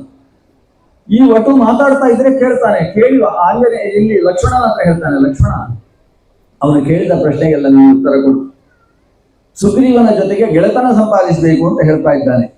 ಅವನ ಮಾತು ನೋಡು, ನೀನು ಕೂಡ ಹಾಗೆ ಮಾತಾಡಬೇಕು. ಮಾತಾಡುವುದು ಹೇಗೆ ಅನ್ನೋದು ಅವನನ್ನು ನೋಡಿ ಕಲಿ. ಯಾಕೆ ಗೊತ್ತು? ನಾನೃಗ್ವೇದ ವಿನೀತಸ್ಯ ನಾಯಜುರ್ವೇದ ಧಾರಿಣಃ ನಾಸಾಮವೇದ ವಿದುಷಃ ಶಕ್ಯಮೇವಂ ಪ್ರಭಾಷಿತುಂ ನೂನಂ ವ್ಯಾಕರಣಂ ಕೃಷ್ಣಂ ಅನೇನ ಬಹುಧಾ ಶ್ರುತಂ ಬಹು ವ್ಯಾಹರತಾನೇನ ನ ಕಿಂಚಿತ್ ಅಪಶಬ್ದಿತಂ. ಇಷ್ಟು ಹೊತ್ತು ಮಾತಾಡಿದಲ್ಲ ಇವ, ಇದರಲ್ಲಿ ಒಂದು ಶಬ್ದ ಆದರೂ ವ್ಯಾಕರಣ ವಿರುದ್ಧವಾದದ್ದಿದೆಯಾ? ಪ್ರತಿಯೊಂದು ವ್ಯಾಕರಣವೆಂಬಂತಹ ಒಂದು ತಿತವು ಅಂದ್ರೇನು? ಗರಡಿ ಅದರಲ್ಲಿ ಹಾಕಿ ಸೋಸಿ ತೆಗೆದ ಶಬ್ದದ ಹಾಗೆ ಪರಿಶುದ್ಧವಾದ ಶಬ್ದಗಳನ್ನು ಮಾತಾಡಿದ್ದಾನಲ್ಲ ಇವ. ಋಗ್ವೇದವನ್ನು ಪೂರ್ತಿ ಕಂಠದಲ್ಲಿ ಧಾರಣೆ ಮಾಡದೇ ಇದ್ದ ವ್ಯಕ್ತಿಗೆ ಹೀಗೆ ಮಾತಾಡುವುದಕ್ಕೆ ಸಾಧ್ಯ ಇಲ್ಲ. ನ ಅನೃಗ್ವೇದ ವಿನೀತಸ್ಯ ನ ಅಯಜುರ್ವೇದ ಧಾರಿಣ. ಯಜುರ್ವೇದವನ್ನು ಪೂರ್ತಿ ಧಾರಣೆ ಮಾಡಿಕೊಳ್ಳದೇ ಇದ್ದಂತಹ ವ್ಯಕ್ತಿಯಲ್ಲಿ ಇಷ್ಟು ಸ್ಫುಟವಾದ, ಎಲ್ಲಿ ಒತ್ತು ಬೇಕು ಎಲ್ಲಿ ಎತ್ತರ ಬೇಕು ಅನ್ನೋ ಉದಾತ್ತ ಅನುದಾತ್ತ ಸ್ವರೂಪಿತವಾದ ಭಾವ ಗಂಭೀರವಾದ ಮಾತು ಬರುವುದಕ್ಕೆ ಸಾಧ್ಯ ಇಲ್ಲ. ನಾ ಸಾಮವೇದ ವಿದುಷಃ. ಸಾಮವೇದದ ಗಾನದ ವೈಖರಿ ಏನು ಪಂಚಸ್ವರ ಸಪ್ತಸ್ವರ ಅನ್ನುವ ಗಾಯತ್ರಿಯಲ್ಲಿರುವ ಸ್ವರಗಳುಂಟು, ಆ ಸ್ವರಗಳನ್ನು ಅರ್ಥೈಸಿಕೊಳ್ಳದೇ ಇದ್ದಂತಹ ವ್ಯಕ್ತಿಗೆ ಈ ರೀತಿಯಲ್ಲಿ ಭಾವಗಳನ್ನು ಒತ್ತು ಕೊಟ್ಟು ಆಡುವುದಕ್ಕೆ ಸಾಧ್ಯ ಇಲ್ಲ. ಅಷ್ಟು ಸುಂದರವಾದ ಮಾತು ನೋಡು. ಮಾತು ಆಡುವುದು ಹೇಗೆ ಅಂತ ಅವನನ್ನು ನೋಡಿ ಕಲಿಬೇಕು. ಅಂಥ ಮಾತು. ಅದಕ್ಕೆ ನಾನು ಅವನು ಮಾತಾಡುವಾಗ ಮಧ್ಯದಲ್ಲಿ ಮಾತಾಡಲಿಲ್ಲ. ಎಷ್ಟು ಹೇಗೆ ಶುರು ಮಾಡಬೇಕು, ಹೇಗೆ ಮುಗಿಸಬೇಕು, ಮಧ್ಯದಲ್ಲಿ ಯಾವುದಕ್ಕೆ ಒತ್ತು ಕೊಡಬೇಕು. ನಮ್ಮ ಗಮನ ಬೇರೆ ಕಡೆಗೆ ಹೋಗ್ತಾ ಇದೆ ಅಂತ ಅನಿಸಿದರೆ ಮತ್ತೆ ಇಲ್ಲೇ ಗಮನ ಬರಬೇಕಾದ್ರೆ ಹೇಗೆ ನಮ್ಮ ಮಾತಿನ ಸ್ತರವನ್ನು ಬದಲಾಯಿಸಬೇಕು, ಇವೆಲ್ಲ ಅವನನ್ನು ನೋಡಿ ಕಲಿಬೇಕು ನೋಡಿ. ಇದು ಆಂಜನೇಯನ ಮಾತಿನ ಬಗ್ಗೆ ಶ್ರೀರಾಮಚಂದ್ರ 8 ಶ್ಲೋಕಗಳಲ್ಲಿ ಉತ್ತರ ಕೊಟ್ಟದ್ದು. ಯಾರತ್ರ? ನಮ್ಮ 1000 ತಲೆ ಉಳ್ಳಂತಹ 2000 ನಾಲಿಗೆ ಉಳ್ಳಂತಹ ಶೇಷನ ಅವತಾರವಾದಂತಹ ಲಕ್ಷ್ಮಣನಲ್ಲ. ಲಕ್ಷ್ಮಣ ಮಾತಿನಲ್ಲಿ ಬಾರಿ ಬೀರಿಸುವಂತ ವಾಗ್ವೈಖರಿ ನಿರ್ಜಿತ ಭವ್ಯ ಶೇಷ ಅಂತ. ಶೇಷನ ಬಗ್ಗೆ ಹೇಳುವಾಗ ಶೇಷ, ಮಾತು ಅಂದ್ರೆ ಶೇಷ. ಯಾಕಂದ್ರೆ ಮಾತಿಗೆ ಬೇಕಾದದ್ದು ಯಾರು? ಮಾತಿಗೆ ಬೇಕಾದ್ದು ನಾಲಿಗೆ. ನಾಲಿಗೆಯ ಬಗ್ಗೆ ತುಂಬಾ ಜಾಗ್ರತೆ ಬೇಕು. ಯಾಕಂದ್ರೆ ಒದ್ದೆಯ ಜಾಗದಲ್ಲಿರುವವ ಜಾರುವುದು ಜಾಸ್ತಿ ಅಂತ ಕನ್ನಡದ ಗಾದೆ. ಅದ್ರಲ್ಲಿ ನಾಲಿಗೆ ತುಂಬಾ ಜಾಗ್ರತೆಯಾಗಿರ್ಬೇಕಾದ ವಿಷಯ. ಆ ನಾಲಿಗೆ, ಒಂದು ನಾಲಿಗೆ ಇಷ್ಟು ಮಾತಾಡ್ತದೆ. ಅಕಸ್ಮಾತ್ 2 ನಾಲಿಗೆ ಇದ್ರೆ ಶೇಷನಿಗೆ ಎಷ್ಟು ನಾಲಿಗೆ? ಅವನ್ನು ಸಹಸ್ರ ಫಣ ಅಂತ ಕರೀತಾರೆ. 1000 ಹೆಡೆ, ಒಂದೊಂದು ಹೆಡೆಯಲ್ಲಿ 2 ನಾಲಿಗೆ ಅಂತ ಸೇರಿಸಿದ್ರೆ ಕಡಿಮೆ ಅಂದ್ರೆ 2000 ನಾಲಿಗೆ ಉಂಟು. ಅಷ್ಟು ಮಾತಾಡಬಲ್ಲಂತಹ ಶೇಷನ ಅವತಾರವೇ ಲಕ್ಷ್ಮಣ, ರಾಮಾನುಜ. ಅಂತಹ ಶೇಷಸ್ವರೂಪಿಯಾದ ಲಕ್ಷ್ಮಣನಿಗೆ ಹೇಳ್ತಾನೆ, ಅವನನ್ನು ನೋಡಿ ಮಾತು ಕಲಿ ನೀನು ಅಂತ. ಹಾಗಾದ್ರೆ ಹನುಮಂತನ ವಾಗ್ಜಾಣಮೆ, ವಾಕ್ಶಕ್ತಿ ಅದೆಂಥದ್ದು? ಅಂತಹ ಹನುಮಂತನ ಮಾತಿಗೆ ತಾನು ಲಕ್ಷ್ಮಣನ ಮೂಲಕ ಉತ್ತರಿಸಿದ್ದು, ನಾವು ಸುಗ್ರೀವನನ್ನು ಗೆಳೆತನ ಮಾಡಿಕೊಳ್ಳುವುದಕ್ಕೆ ನಮಗೂ ಇಷ್ಟ. ಯಾಕೆಂತ ಹೇಳಿದ್ರೆ ಸುಗ್ರೀವನೂ ಕಷ್ಟದಲ್ಲಿದ್ದಾನೆ, ನಮ್ಮ ಹಾಗೆ ಅವನಿಗೂ ಹೆಂಡತಿ ಪಕ್ಕದಲ್ಲಿಲ್ಲ. ಯಾರು ಪತ್ನಿಯ ಮೇಲೆ ಆಕ್ರಮಣವನ್ನು ಮಾಡ್ತಾರೆ ಅವರಷ್ಟು ದುಷ್ಟರು ಪ್ರಪಂಚದಲ್ಲಿ ಮತ್ತೊಬ್ಬರಿಲ್ಲ. ಆ ದುಷ್ಟರನ್ನು ಸಂಹರಿಸಿ ಆದರೂ ನಾನು ಸುಗ್ರೀವನಿಗೆ ನ್ಯಾಯವನ್ನು ಒದಗಿಸಬೇಕು. ಈಗ ಆಂಜನೇಯ ತನ್ನ ನಿಜ ರೂಪವನ್ನು ತೋರಿದ. ಅವರ 2 ಭುಜಗಳಲ್ಲಿ ರಾಮ ಲಕ್ಷ್ಮಣರು ಕುಳಿತು ಶೈಲ ಸಂಘಾತವನ್ನು ಹಾರಿಕೊಂಡು ಮೇಲಕ್ಕೆ ಹೋಗಿ ಸುಗ್ರೀವನ ಮುಂದೆ ನಿಂತಿದ್ದಾರೆ. ಸುಗ್ರೀವನಿಗೆ ರಾಮ ಲಕ್ಷ್ಮಣರನ್ನು ನೋಡಿದಾಗ ನಮಸ್ಕಾರ ಮಾಡಬೇಕು ಅಂತ ಅನಿಸಿತು. ಆದರೆ ಅವ ನಮಸ್ಕಾರ ಮಾಡುವ ಹಾಗಿಲ್ಲ. ಯಾಕಂದ್ರೆ ತಲೆಯಲ್ಲಿ ಕಿರೀಟ ಇಟ್ಟುಕೊಂಡು ನಮಸ್ಕಾರ ಮಾಡಲಿಕ್ಕಿಲ್ಲ. ನಮ್ಮಲ್ಲೆಲ್ಲ 60ನೇ ಶಾಂತಿ 80ನೇ ಶಾಂತಿ ಎಲ್ಲ ಮಾಡುವಾಗ ಒಂದು ಕಿರೀಟ ಇಡ್ತಾರೆ. ಮದುವೆಯಲ್ಲೂ ಕೂಡ ಒಂದು ಬಾಸಿಂಗ ಅಂತ ಕಿರೀಟ ಇಡ್ತಾರೆ. ಬಾಸಿಂಗ ಹಾಕಿದ ಮೇಲೆ ನಮಸ್ಕಾರ ಮಾಡ್ಲಿಕ್ಕಿಲ್ಲ. ಹಾಗೆ ಅಂತೇಳಿ ನಮಸ್ಕಾರ ಮಾಡ್ಲಿಕ್ಕಿಲ್ಲ ಅಂದ್ರೆ ಕೈ ಮುಗಿಲಿಕ್ಕುಂಟು.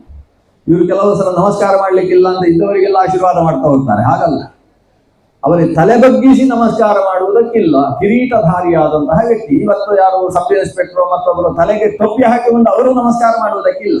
ಇದೆಲ್ಲ ವಿಧಿಗಳು. ಹಾಗಾಗಿ ಕಿರೀಟಧಾರಿಯಾದಂತಹ ಸುಗ್ರೀವ ತಾನು ತನ್ನ ಸಿಂಹಾಸನದಿಂದ ಇಳಿದು ಬಂದು ರಾಮ ಲಕ್ಷ್ಮಣರನ್ನು ಕೈ ಹಿಡಿದು ಅವರ ಕೈಯನ್ನು ತನ್ನ ಮುಖಕ್ಕೆ ನೆತ್ತಿಗೆ ತಾಗಿಸಿಕೊಂಡು ಅವರ ಆಶೀರ್ವಾದವನ್ನು ಪಡೆಯುವ ಸ್ವರೂಪದಲ್ಲಿ ಅವರನ್ನು ತಂದು ಅಲ್ಲಿದ್ದಂತಹ ಒಂದು ಕೊಂಬೆಯ ಮೇಲೆ ಕೂಡಿಸ್ತಾನೆ. ಹಾಗಾದ್ರೆ ಇವರ ಆಸ್ಥಾನದಲ್ಲಿ ಇಂಥ ಕುರ್ಚಿಗಳು ಪ್ಲಾಸ್ಟಿಕ್ ಇರಲಿಲ್ಲ ಅನ್ನೋದು ಸಂತೋಷದ ವಿಷಯ. ಅಲ್ಲೊಂದು ಕೊಂಬೆ, ಮರದ ಕೊಂಬೆಯ ಮೇಲೆ ಇವರಿಬ್ಬರನ್ನು ಕೂಡ ಕೂಡಿಸ್ತಾನಂತೆ. ಅವರಿಬ್ಬರು ಅಲ್ಲಿ ಕುಳಿತವರು ಮಾತು ಶುರುವಾಗ್ತದೆ. ಎಲ್ಲ ಆಂಜನೇಯನೇ, ಪರಸ್ಪರ ಸಂಪರ್ಕದ ಮಾತು ಆಂಜನೇಯ. ನೀವಿಬ್ಬರು ಪರಸ್ಪರ ಗೆಳೆಯರಾಗಬೇಕು, ಆಗಬಹುದು ಅಂತ ಇಬ್ಬರು ಗೆಳೆಯರಾದ ಕ್ರಮ ಸುಮಾರು 1 ಗಂಟೆ ಇದೆ. ಅವರು ಗೆಳೆಯರಾದದ್ದು ಹೇಗೆ ಅನ್ನುವ ಕಥೆ. ನಮ್ಗಿರುವುದು ಬರೀ ಒಟ್ಟು 55 ನಿಮಿಷ, ಹಾಗಾಗಿ ಗುರುಸೊತ್ತಿಲ್ಲ. ಅವರು ಗೆಳೆಯರಾದದ್ದು ಹೇಗೆ? ಅಗ್ನಿ ಪ್ರತಿಷ್ಠೆ ಆಗ್ತದೆ. ಪ್ರತಿಷ್ಠೆ ಆದ ಮೇಲೆ ಪರಸ್ಪರ ಇಬ್ಬರು ಕೈ ಹಿಡ್ಕೊಂಡು ಅಗ್ನಿಗೆ 3 ಪ್ರದಕ್ಷಿಣೆ ಬಂದು ನಮಸ್ಕಾರ ಮಾಡ್ಲಿಕ್ಕೆ ಉಂಟು. ನಮಸ್ಕಾರ ಆದ ಮೇಲೆ 4ನೇ ಪ್ರದಕ್ಷಿಣೆ ಬರ್ತಾರೆ. 4ನೇ ಪ್ರದಕ್ಷಿಣೆ ಬಂದು ಮುಂದೆ ನಿಂತುಕೊಂಡು ಅಗ್ನಿ ಸಾಕ್ಷಿಯಾಗಿ ಪರಸ್ಪರ ಮಿತ್ರರು ಅಂತ ಮಾತು ಹೇಳು. ಇದಕ್ಕೆ ಪುರೋಹಿತರು ಯಾರು? ನಮ್ಮ ಆಂಜನೇಯ. ಈಗ ಮದುವೆಯಲ್ಲಿ ಮದುವೆ ಅನ್ನೋದು ಒಂದು ಗೆಳೆತನ. ಆ ಗೆಳೆತನದಲ್ಲೂ ಕೂಡ ಪರಸ್ಪರ ಕೈ ಹಿಡ್ಕೊಂಡು ಅವರು ಅಗ್ನಿಗೆ ಪ್ರದಕ್ಷಿಣೆ ಬರ್ಲಿಕ್ಕೂ ಅದಕ್ಕೆ ಪರಿನಯನ ಅಂತ ಹೆಸರು. ಪರಿತಃ ಅಂದ್ರೆ ಅಗ್ನಿಯ ಸುತ್ತಲೂ, ನಯನ ಆಕೆಯನ್ನು ಕರೆದುಕೊಂಡು ಸುತ್ತು ಬರುವುದು. ಹೀಗೆ ಸುತ್ತು ಬಂದ ಮೇಲೆ ಅವರು ನಾವು ಧರ್ಮಾರ್ಥ ಕಾಮ ಮೋಕ್ಷಗಳಲ್ಲಿ ಮೀರಿ ನಡೆಯುವುದಿಲ್ಲ ಅನ್ನೋ ಒಂದು ಪ್ರತಿಜ್ಞೆಯನ್ನು ಮಾಡುವಂತಹ ವಿಧಾನ ಇದೆ. ಧರ್ಮೇಚ ಅರ್ಥೇಚ ಕಾಮೇಚ ನಾತಿಚರಾಮಿ ಅಂತ ಆತ ಒಂದು ಸಂಕಲ್ಪ ಮಾಡುವಂತಹದ್ದಿದೆ. ಇದಕ್ಕೆ ಸಖ್ಯ ಅಂತ ಹೆಸರು. ಸಖಾ ಸಪ್ತಪದಿ ಭವ ಅಂತ ಸಪ್ತಪದಿಯನ್ನಿಟ್ಟುಕೊಂಡು ಸಖ್ಯವನ್ನು ಸಂಪಾದಿಸುವುದು ಅಗ್ನಿ ಸಾಕ್ಷಿಯಾಗಿ. ಇಲ್ಲಿ ಸುಗ್ರೀವ ಮತ್ತು ರಾಮಚಂದ್ರರ ಸಖ್ಯವು ಕೂಡ ಅಗ್ನಿ ಸಾಕ್ಷಿಯಾಗಿ ನಡೆಯಿತು. ಈ ಸಖ್ಯದ ಕೊನೆಯಲ್ಲಿ ಆಡುವಂತಹ ಪ್ರತಿಜ್ಞಾವಚನ ಏನಿದೆ? ಇನ್ನು ನನ್ನ ಸುಖವೇ ನಿನ್ನ ಸುಖ, ನಿನ್ನ ದುಃಖವೇ ನನ್ನ ದುಃಖ, ನಿನ್ನ ದುಃಖಕ್ಕೆ ನಾನು ಪ್ರತಿಯಾಗಿ ನನ್ನ ದುಃಖಕ್ಕೆ ಹೇಗೆ ಪ್ರತಿಸ್ಪಂದನ ಕೊಡ್ತೇನೋ ಹಾಗೆ ನಿನ್ನ ದುಃಖಕ್ಕೆ ಪ್ರತಿಸ್ಪಂದನ ಕೊಡ್ತೇನೆ. ನಿನ್ನ ಶತ್ರು ನನ್ನ ಶತ್ರು, ನಿನ್ನ ಮಿತ್ರ ನನ್ನ ಮಿತ್ರ. ಇದು ಸಖ್ಯದಲ್ಲಿರುವ ಪ್ರತಿಜ್ಞಾವಚನ. ಹಾಗಾಗಿ ಈಗ ಶ್ರೀರಾಮಚಂದ್ರನಿಗೆ ವಾಲಿಯು ಕೂಡ ಶತ್ರು ಸ್ಥಾನದಲ್ಲಿ ನಿಂತ. ವಸ್ತುತಃ ವಾಲಿ ಶ್ರೀರಾಮಚಂದ್ರನ ಪರಮ ಭಕ್ತ. ವಾಲಿ ಸಾಮಾನ್ಯ ವ್ಯಕ್ತಿ ಅಲ್ಲ. ಅವ ಎಷ್ಟು ಕೆಟ್ಟ ಶಾಸ್ತ್ರ ಓದಿದ್ದಾನೋ ಅಷ್ಟೇ ಒಳ್ಳೆಯ ಶಾಸ್ತ್ರ ಓದಿದ್ದಾನೆ. ಇಂಥವರೇ ಪ್ರಪಂಚಕ್ಕೆ ಭಯಾನಕರಾಗುವುದು. ಬರೀ ಕೆಟ್ಟದ್ದನ್ನೇ ಓದಿದವರು ಪ್ರಪಂಚಕ್ಕೆ ಭಾರಿ ಭಯಾನಕರಲ್ಲ. ಯಾಕಂದ್ರೆ ಅವರು ಭಯೋತ್ಪಾದಕರು ಒಂದು ಕಡೆಯಲ್ಲಿ ಇರ್ತಾರೆ, ಎಡವಟ್ಟು ಮಾಡ್ತಾ ಇರ್ತಾರೆ. ಆದ್ರೆ ತುಂಬಾ ಒಳ್ಳೆದ್ದನ್ನು ಓದಿ ಒಂದಷ್ಟು ಕೆಟ್ಟದ್ದು ಓದಿರ್ತಾರಲ್ವ, ಅವರು ನಮ್ಮ ಮಧ್ಯದಲ್ಲೇ ಇದ್ದುಕೊಂಡು ಎಡವಟ್ಟು ಮಾಡ್ತಾ ಇರ್ತಾರೆ. ಅಂಥ ವ್ಯಕ್ತಿತ್ವ ವಾಲಿಯದು. ಭಾರಿ ಒಳ್ಳೆಯವ, ಅದಕ್ಕಿಂತ ಜಾಸ್ತಿ ಕೆಟ್ಟವ. ಈ ಎರಡೂ ವ್ಯಕ್ತಿತ್ವ ವಾಲಿಯಲ್ಲಿ ಕಾಣಿಸ್ತಾರೆ. ವಾಲಿ ಒಂದು ಹಂತದಲ್ಲಿ ಸುಗ್ರೀವನ ಮೇಲೆ ಮಾತ್ರ ಕೆಟ್ಟವ, ಉಳಿದವರ ಮೇಲೆ ಒಳ್ಳೆಯವನೇ. ಸುಗ್ರೀವನ ಪಕ್ಷದಲ್ಲಿ ಯಾರ್ಯಾರಿದ್ದಾರೆ ಅವರನ್ನು ಅವನಿಗೆ ಕಂಡ್ರೆ ಆಗುವುದಿಲ್ಲ. ಆದರೆ ಅವನ ಸಹವಾಸ ಬಹಳ ಕೆಟ್ಟದಾಗಿತ್ತು. ರಾವಣನ ಜೊತೆಗೆ ಅವನಿಗೆ ಸಹವಾಸ ಇತ್ತು. ರಾವಣ ಅಂದ್ರೆ ಪಂಚಪುರಾಣ. ಇದಕ್ಕೆ ಕಾರಣ ಏನು ಅಂದ್ರೆ ವಾಲಿಗೆ ಏನೇನು ಬೇಕು ಅದನ್ನೆಲ್ಲ ರಾವಣ ತಂದು ಕೊಡ್ತಿದ್ದ. ವಾಲಿ ತನ್ನ ಕಡೆಯಿಂದ ರಾವಣನಿಗೆ ಬೇಕಾದದ್ದನ್ನು ಒದಗಿಸ್ತಾ ಇಲ್ಲ. ಹೀಗೆ ಏನು ಕೇಳಲಿಕ್ಕೆ ಹೇಳ್ತೀರಿ ನೀವು? ಅಂತಾರಾಷ್ಟ್ರೀಯ ಸ್ಮಗ್ಲಿಂಗ್ ಅಂತ ಕರಿಬಹುದು ಇದನ್ನು. ಈ ರೀತಿಯಲ್ಲಿ ವಾಲಿ ಮತ್ತು ರಾವಣರಲ್ಲಿ ಒಂದು ಕೆಟ್ಟದಾದಂತಹ ಒಂದು ಸಖ್ಯ ಇತ್ತು. ಅದನ್ನು ವಾಲ್ಮೀಕಿಗಳು ಹೇಳ್ತಾರೆ ಉತ್ತರಾಖಂಡದಲ್ಲಿ. ನಮಗೆ ಬಾಯಲ್ಲಿ ಉಪನ್ಯಾಸದಲ್ಲಿ ಹೇಳಲಿಕ್ಕೆ ನಾಚಿಕೆ ಆಗ್ತದೆ. ಆ ರೀತಿಯ ಕೆಟ್ಟ ಸಂಬಂಧ ವಾಲಿ ಮತ್ತು ರಾವಣನ ಹತ್ತಿರದಲ್ಲಿ ಇತ್ತು. ಆದ್ರಿಂದಲೇ ಶ್ರೀರಾಮಚಂದ್ರನಿಗೆ ವಾಲಿ ವಧ್ಯ ಅನ್ನುವ ಸ್ಥಾನದಲ್ಲಿ ಕೂತು ಬಿಡ್ತಾರೆ. ವಾಲಿಯನ್ನು ಸಂಹಾರ ಮಾಡದೆ ಹೋದರೆ ಈ ಲೋಕಕ್ಕೆ ಉಳಿತಿಲ್ಲ ಅನ್ನುವುದು ಸ್ಪಷ್ಟವಾಯಿತು. ಅದಕ್ಕೋಸ್ಕರ ಈಗ ಸುಗ್ರೀವನ ಸಖ್ಯ. ಸುಗ್ರೀವ, ನೀನು ವಾಲಿಯನ್ನು ಯುದ್ಧಕ್ಕೆ ಕರಿ, ನಾನು ಯುದ್ಧ ಮಾಡ್ತೇನೆ ಅಂತ ರಾಮ ಹೇಳಿದ. ಸುಗ್ರೀವ ಹೇಳಿದ, ನೀನು ಯುದ್ಧ ಮಾಡಿದರೆ ಅವ ನಿನ್ನ ಕಾಲಿಗೆ ಬಿದ್ದು ನಿನ್ನನ್ನು ಲಪಟಾಯಿಸಿಬಿಡ್ತಾನೆ. ಅವನಿಗೆ ಇನ್ನೊಬ್ಬರನ್ನು ವಶೀಕರಿಸುವುದರಲ್ಲಿ ಮಹಾನೈಪುಣ್ಯ ಇದೆ. ಆದ್ರಿಂದ ನೀನು ಯುದ್ಧ ಮಾಡುವುದು ಬೇಡ ರಾಮ. ನಾನು ಅವನನ್ನು ಯುದ್ಧಕ್ಕೆ ಕರೀತೇನೆ. ನನ್ನ ಹತ್ರ ಯುದ್ಧ ಮಾಡುವಾಗ ನೀನು ಕೊಲ್ಲಬೇಕು. ಇದಕ್ಕೆ ಬದ್ಧನಾಗಬೇಕು ನೀನು. ಆಗಬಹುದು ಅಂತ ಹೇಳಿದ ರಾಮ. ಯಾಕಂದ್ರೆ ವಾಲಿ ತಪ್ಪಿತಸ್ಥ. ನಾನು ಭರತನ ಪ್ರತಿನಿಧಿಯಾಗಿ ದೇಶದ ರಾಜ, ಭರತಖಂಡದ ರಾಜ ತಪ್ಪಿತಸ್ಥನನ್ನು ಕೊಲ್ಲುವುದಕ್ಕೆ ಇದೇ ಮಾರ್ಗ ಅಂತಿಲ್ಲ. ಕುತ್ತಿಗೆಗೆ ಹಗ್ಗ ಹಾಕಬೇಕಾದ್ರೆ ವಧ್ಯ ಸ್ಥಾನದಲ್ಲಿ ನಿಲ್ಲಿಸಬಹುದು, ಇಲ್ಲ ಬಾಣ ಬಿಟ್ಟು ಹೊಡಿಬಹುದು. ಬೇಟೆಯಾಡುವುದಕ್ಕೆ ಅಥವಾ ಶಿಕ್ಷೆ ಕೊಡುವುದಕ್ಕೆ ಮುಂದೆ ಬಂದೇ ಸಾಯಿಸಬೇಕು ಅಂತ ನಿಯಮ ಏನಿಲ್ಲ. ಆದ್ರಿಂದ ಆಗಬಹುದು ಅಂತ ರಾಮ ಒಪ್ಪಿಕೊಂಡ. ಆದ್ರೆ ಸುಗ್ರೀವನಿಗೆ ಸಂಶಯ ಶುರುವಾಯಿತು. ರಾಮ ಒಪ್ಪಿಕೊಂಡ ಮೇಲೆ ನಿನ್ನಿಂದ ಆಗ್ಲಿಕ್ಕಿಲ್ಲ ಅಂತ ಹೇಳಿದ. ರಾಮ ಹೇಳಿದ, ಹಾಗಾದ್ರೆ ಹೇಳಿದ್ದೆ ಯಾಕೆ ನನ್ನ? ಈ ಕೆಲವರದ್ದು ಪಚಿತಿ ಇರುವುದೇ ಅಲ್ಲಿ. ದೊಡ್ಡ ಕೆಲಸ ಒಪ್ಪಿಸ್ತಾರೆ, ನಿನ್ನಿಂದ ಆಗ್ಲಿಕ್ಕಿಲ್ಲ, ಮತ್ತೆ ಒಪ್ಪಿಸಿದ್ದೆ ಯಾಕೆ ಕೆಲಸ?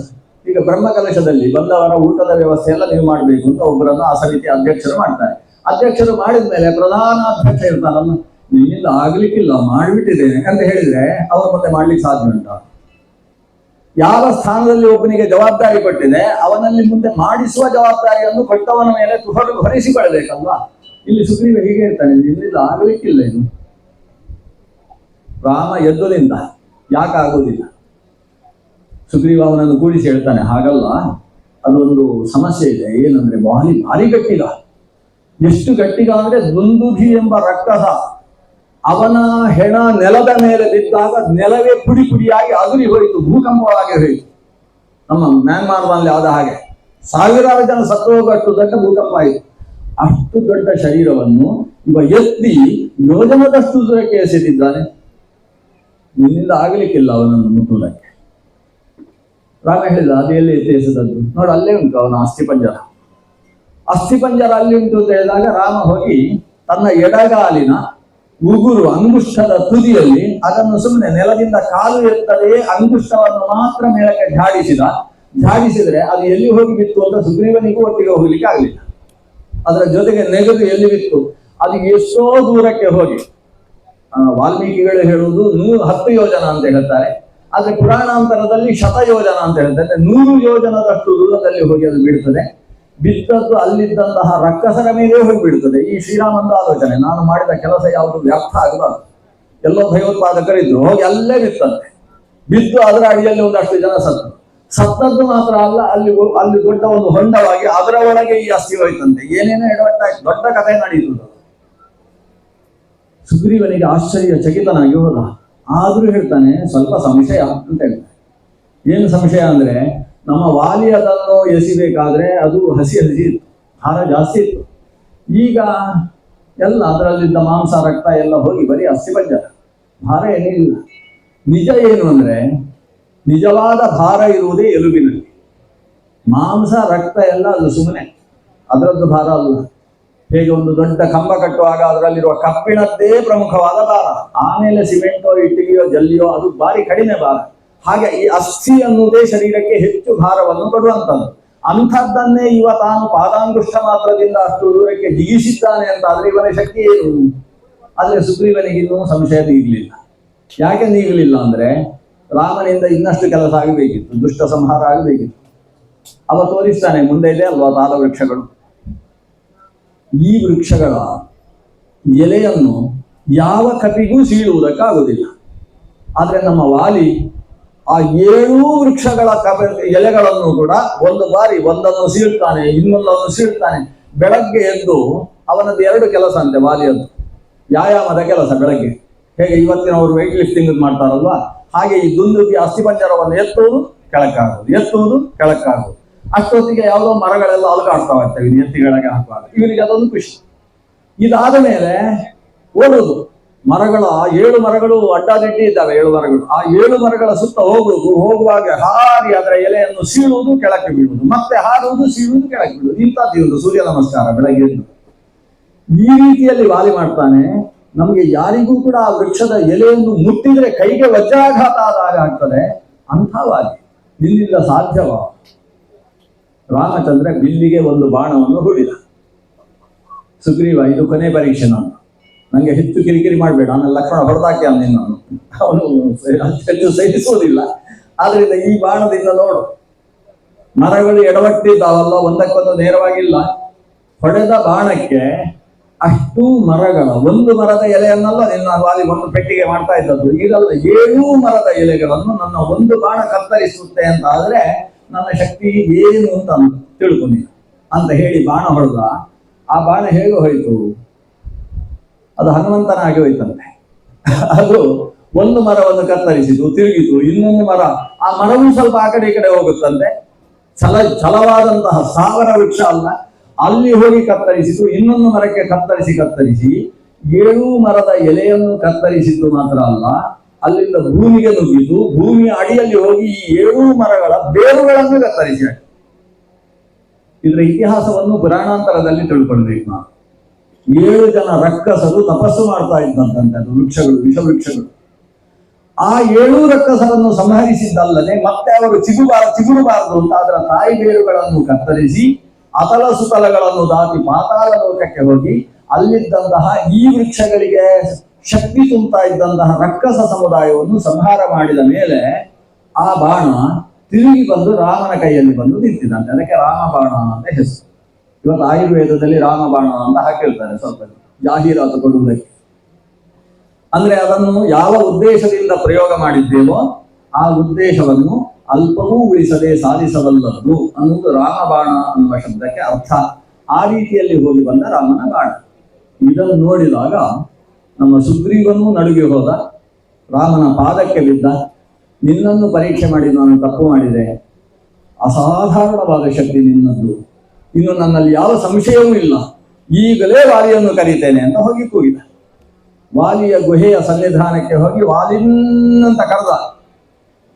ವಾಲಿಗೆ ಆಶ್ಚರ್ಯ ಆಯಿತು, ನನ್ನ ತಮ್ಮನಿಗೆ ಇಷ್ಟು ಗಟ್ಟಿ ಧ್ವನಿ ಯಾವಾಗ ಬಂದದ್ದು. ಅವನಿಗೆ ಹೆಸರು ಸುಗ್ರೀವ ಹೌದು, ಗ್ರೀವ ಅಂದ್ರೆ ಕಂಠ, ಸುಗ್ರೀವ ಅಂದ್ರೆ ಒಳ್ಳೆ ಕಂಠ ಉಳ್ಳವ ಅಂತ ಶಬ್ದ ಹೌದು.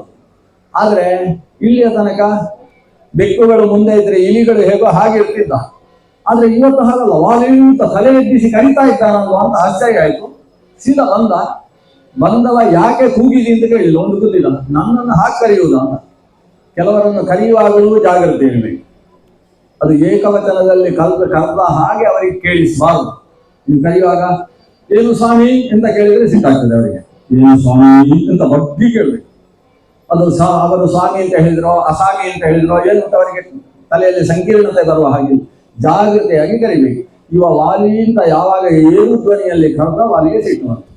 ತಮ್ಮನಾಗಿ ನೀನು ನನ್ನ ಕೈಯಿಂದ ಪೆಟ್ಟು ತಿಂದು ಓಡಿ ಎಲ್ಲೋ ಅಡಗಿ ಕುಳಿತವ, ಈಗ ನನ್ನನ್ನು ಕರೆಯುವುದು ಅಂತ ಬಂದು ಬುದ್ಧಿದ್ದಕ್ಕೆ ಇವನ ಮೈ ಹುಡಿಯಾಯಿತು. ಆದರೂ ಸಾವರಿಸಿಕೊಂಡು ನಿನ್ನಲ್ಲಿ ಶಕ್ತಿ ಇದ್ರೆ ನನ್ನಲ್ಲಿ ದ್ವಂದ್ವ ಯುದ್ಧ ಮಾಡು ಅಂತ ಹೇಳಿದ ಸುಗ್ರೀವ. ವಾಲಿಗೆ ನಗು ಬಂದೋಯ್ತು. ಇದು ಇರುವೆಗೆ ಕಬ್ಬಿಣದ ಕೆಲಸ ಶುರುವಾಗಿದೆ ಅಂತ ತೀರ್ಮಾನಿಸಿದ. ಯುದ್ಧ ನಡೆಯಿತು. ಸುಗ್ರೀವ ಪೆಟ್ಟು ತಿಂತಾ ಇದ್ದಾನೆ, ತೆಗೆದಿದ್ದ. ಆದ್ರೆ ಅವನಿಗೆ ಧೈರ್ಯ, ಈಗ ಅದು ಸುಮ್ಮನೆ ಒಂದು ಬಾಣ ಬರ್ತದೆ ಅಂತ, ರಾಮನ ಬಾಣ ಬರ್ತದೆ ವಾಲಿಯ ಮೇಲೆ ಅಂತ. ಪೆಟ್ಟು ಸುಗ್ರೀವ ನಜ್ಜು ಗುಜ್ಜಾಗಿ ನೆಲಕ್ಕೆ ಬಿದ್ದು ಇನ್ನೇನು ಅವನ ಮೇಲೆ ಒಂದು ಕಲ್ಲು ಎತ್ತು ಹಾಕಬೇಕಿವ. ಅಷ್ಟರಲ್ಲಿ ಅವನ ಮುಖ ನೋಡಿ ವಾಲಿಗೆ ಅನಿಸಿತು, ತಮ್ಮ ಸಾಯಿಸೋದು ಬೇಡ, ಏನೋ ಕಳ್ಳು ಕುಡಿದು ಬಂದಿರ್ಬೇಕು ಈ ಸಲ, ಇನ್ನು ಬರ್ಲಿಕ್ಕಿಲ್ಲ ಅಂತ ತೀರ್ಮಾನ ಮಾಡಿ ಕಲ್ಲನ್ನು ಅವನ ತಲೆಯ ಹತ್ತಿರವೇ ನೆಲಕ್ಕೆ ಎತ್ತಿ ಹಾಕಿ ತಾನು ಒಳಗೆ ಹೋಗಿ ಸ್ವಲ್ಪ ಮಜ್ಜಿಗೆ ಕೊಡದಂತೆ ವಾಲಿ. ಈ ಸುಗ್ರೀವ ಸ್ವಲ್ಪ ಹೊತ್ತಾದ ಮೇಲೆ ಎಚ್ಚರ ಆಯಿತು. ಎದ್ದ, ತನ್ನ ಮೈ ಮೇಲೆ ಕಟ್ಟಿಕೊಂಡಿದ್ದಂತಹ ಬಟ್ಟೆಗಳನ್ನು ತನ್ನ ಗಟ್ಟಿ ಕಚ್ಚೆಯನ್ನೆಲ್ಲ ಜಾಡಿಸಿಕೊಂಡ. ಎಲ್ಲಿದ್ದಾನೆ ರಾಮ ಅಂತ ನೋಡಿದ. ರಾಮ ನಗದ ಲಕ್ಷ್ಮಣನ ಜೊತೆಗೆ ಬರ್ತಾನೆ. ಪೆಟ್ಟಾಯ್ತ ಅಂತ ಬಂದವರ ಮೇಯನ್ನು ಒರೆಸು, ಮುಟ್ಬೇಡ ನೀನು ಅಂತ ಹೇಳ. ನೀನು ಮುಟ್ಬೇಡ, ಅಗ್ನಿ ಸಾಕ್ಷಿತವಾಗಿ ನನ್ನ ಗೆಳೆಯ ಅಂತ ಒಂದು ಪ್ರತಿಜ್ಞೆ ಮಾಡಿದವ, ನನ್ನನ್ನು ಸಾಯಿಸುವುದಕ್ಕೆ ಅಲ್ವ ನೀನು ಬಂದ. ಆಗ ರಾಮ ಹೇಳ್ತಾನೆ, ಸುಗ್ರೀವ ಎಲ್ಲ ಹೇಳಿದಿ ನೀನು, ವಾಲಿ ಹಾಗೆ ಮಹಾಶಕ್ತಿಶಾಲಿ ಹಾಗೆ ಹೀಗೆ, ಅವನನ್ನು ಕೊಲ್ಲಿಕ್ಕೆ ನೀನು ಸಾಧ್ಯ ಇಲ್ಲ, ನನ್ನನ್ನು ಪರೀಕ್ಷೆ ಬೇರೆ ಮಾಡಿಸಿದ್ವಿ, ಇಷ್ಟೆಲ್ಲ ಸೂಕ್ಷ್ಮ ಬುದ್ಧಿಯುಳ್ಳ ನೀನು, ನನ್ನ ಹಾಗೆ ಅಣ್ಣ ಇದ್ದಾನೆ ಅಂತ ಒಂದು ಮಾತು ಹೇಳಿದ್ಯಾ. ಅದು ಹೇಳಿದ್ರೆ ನನ್ನ ಕತೆ ಬೇರೆ ಹೇಳ್ತು. ನಿಮಗೆಲ್ಲ ನಾನು ಸುಣ್ಣ ಹಚ್ಚಿ ಕಳಿಸ್ತಿದ್ದೆ, ಯಾರು ವಾಲಿ ಯಾರು ಸುಗ್ರೀವ ಅಂತ ಗೊತ್ತಾಗಬೇಕು ನನಗೆ. ಇದು ಹಾಗಿಲ್ಲ, ಇಬ್ರು ಒಂದೇ ತರ.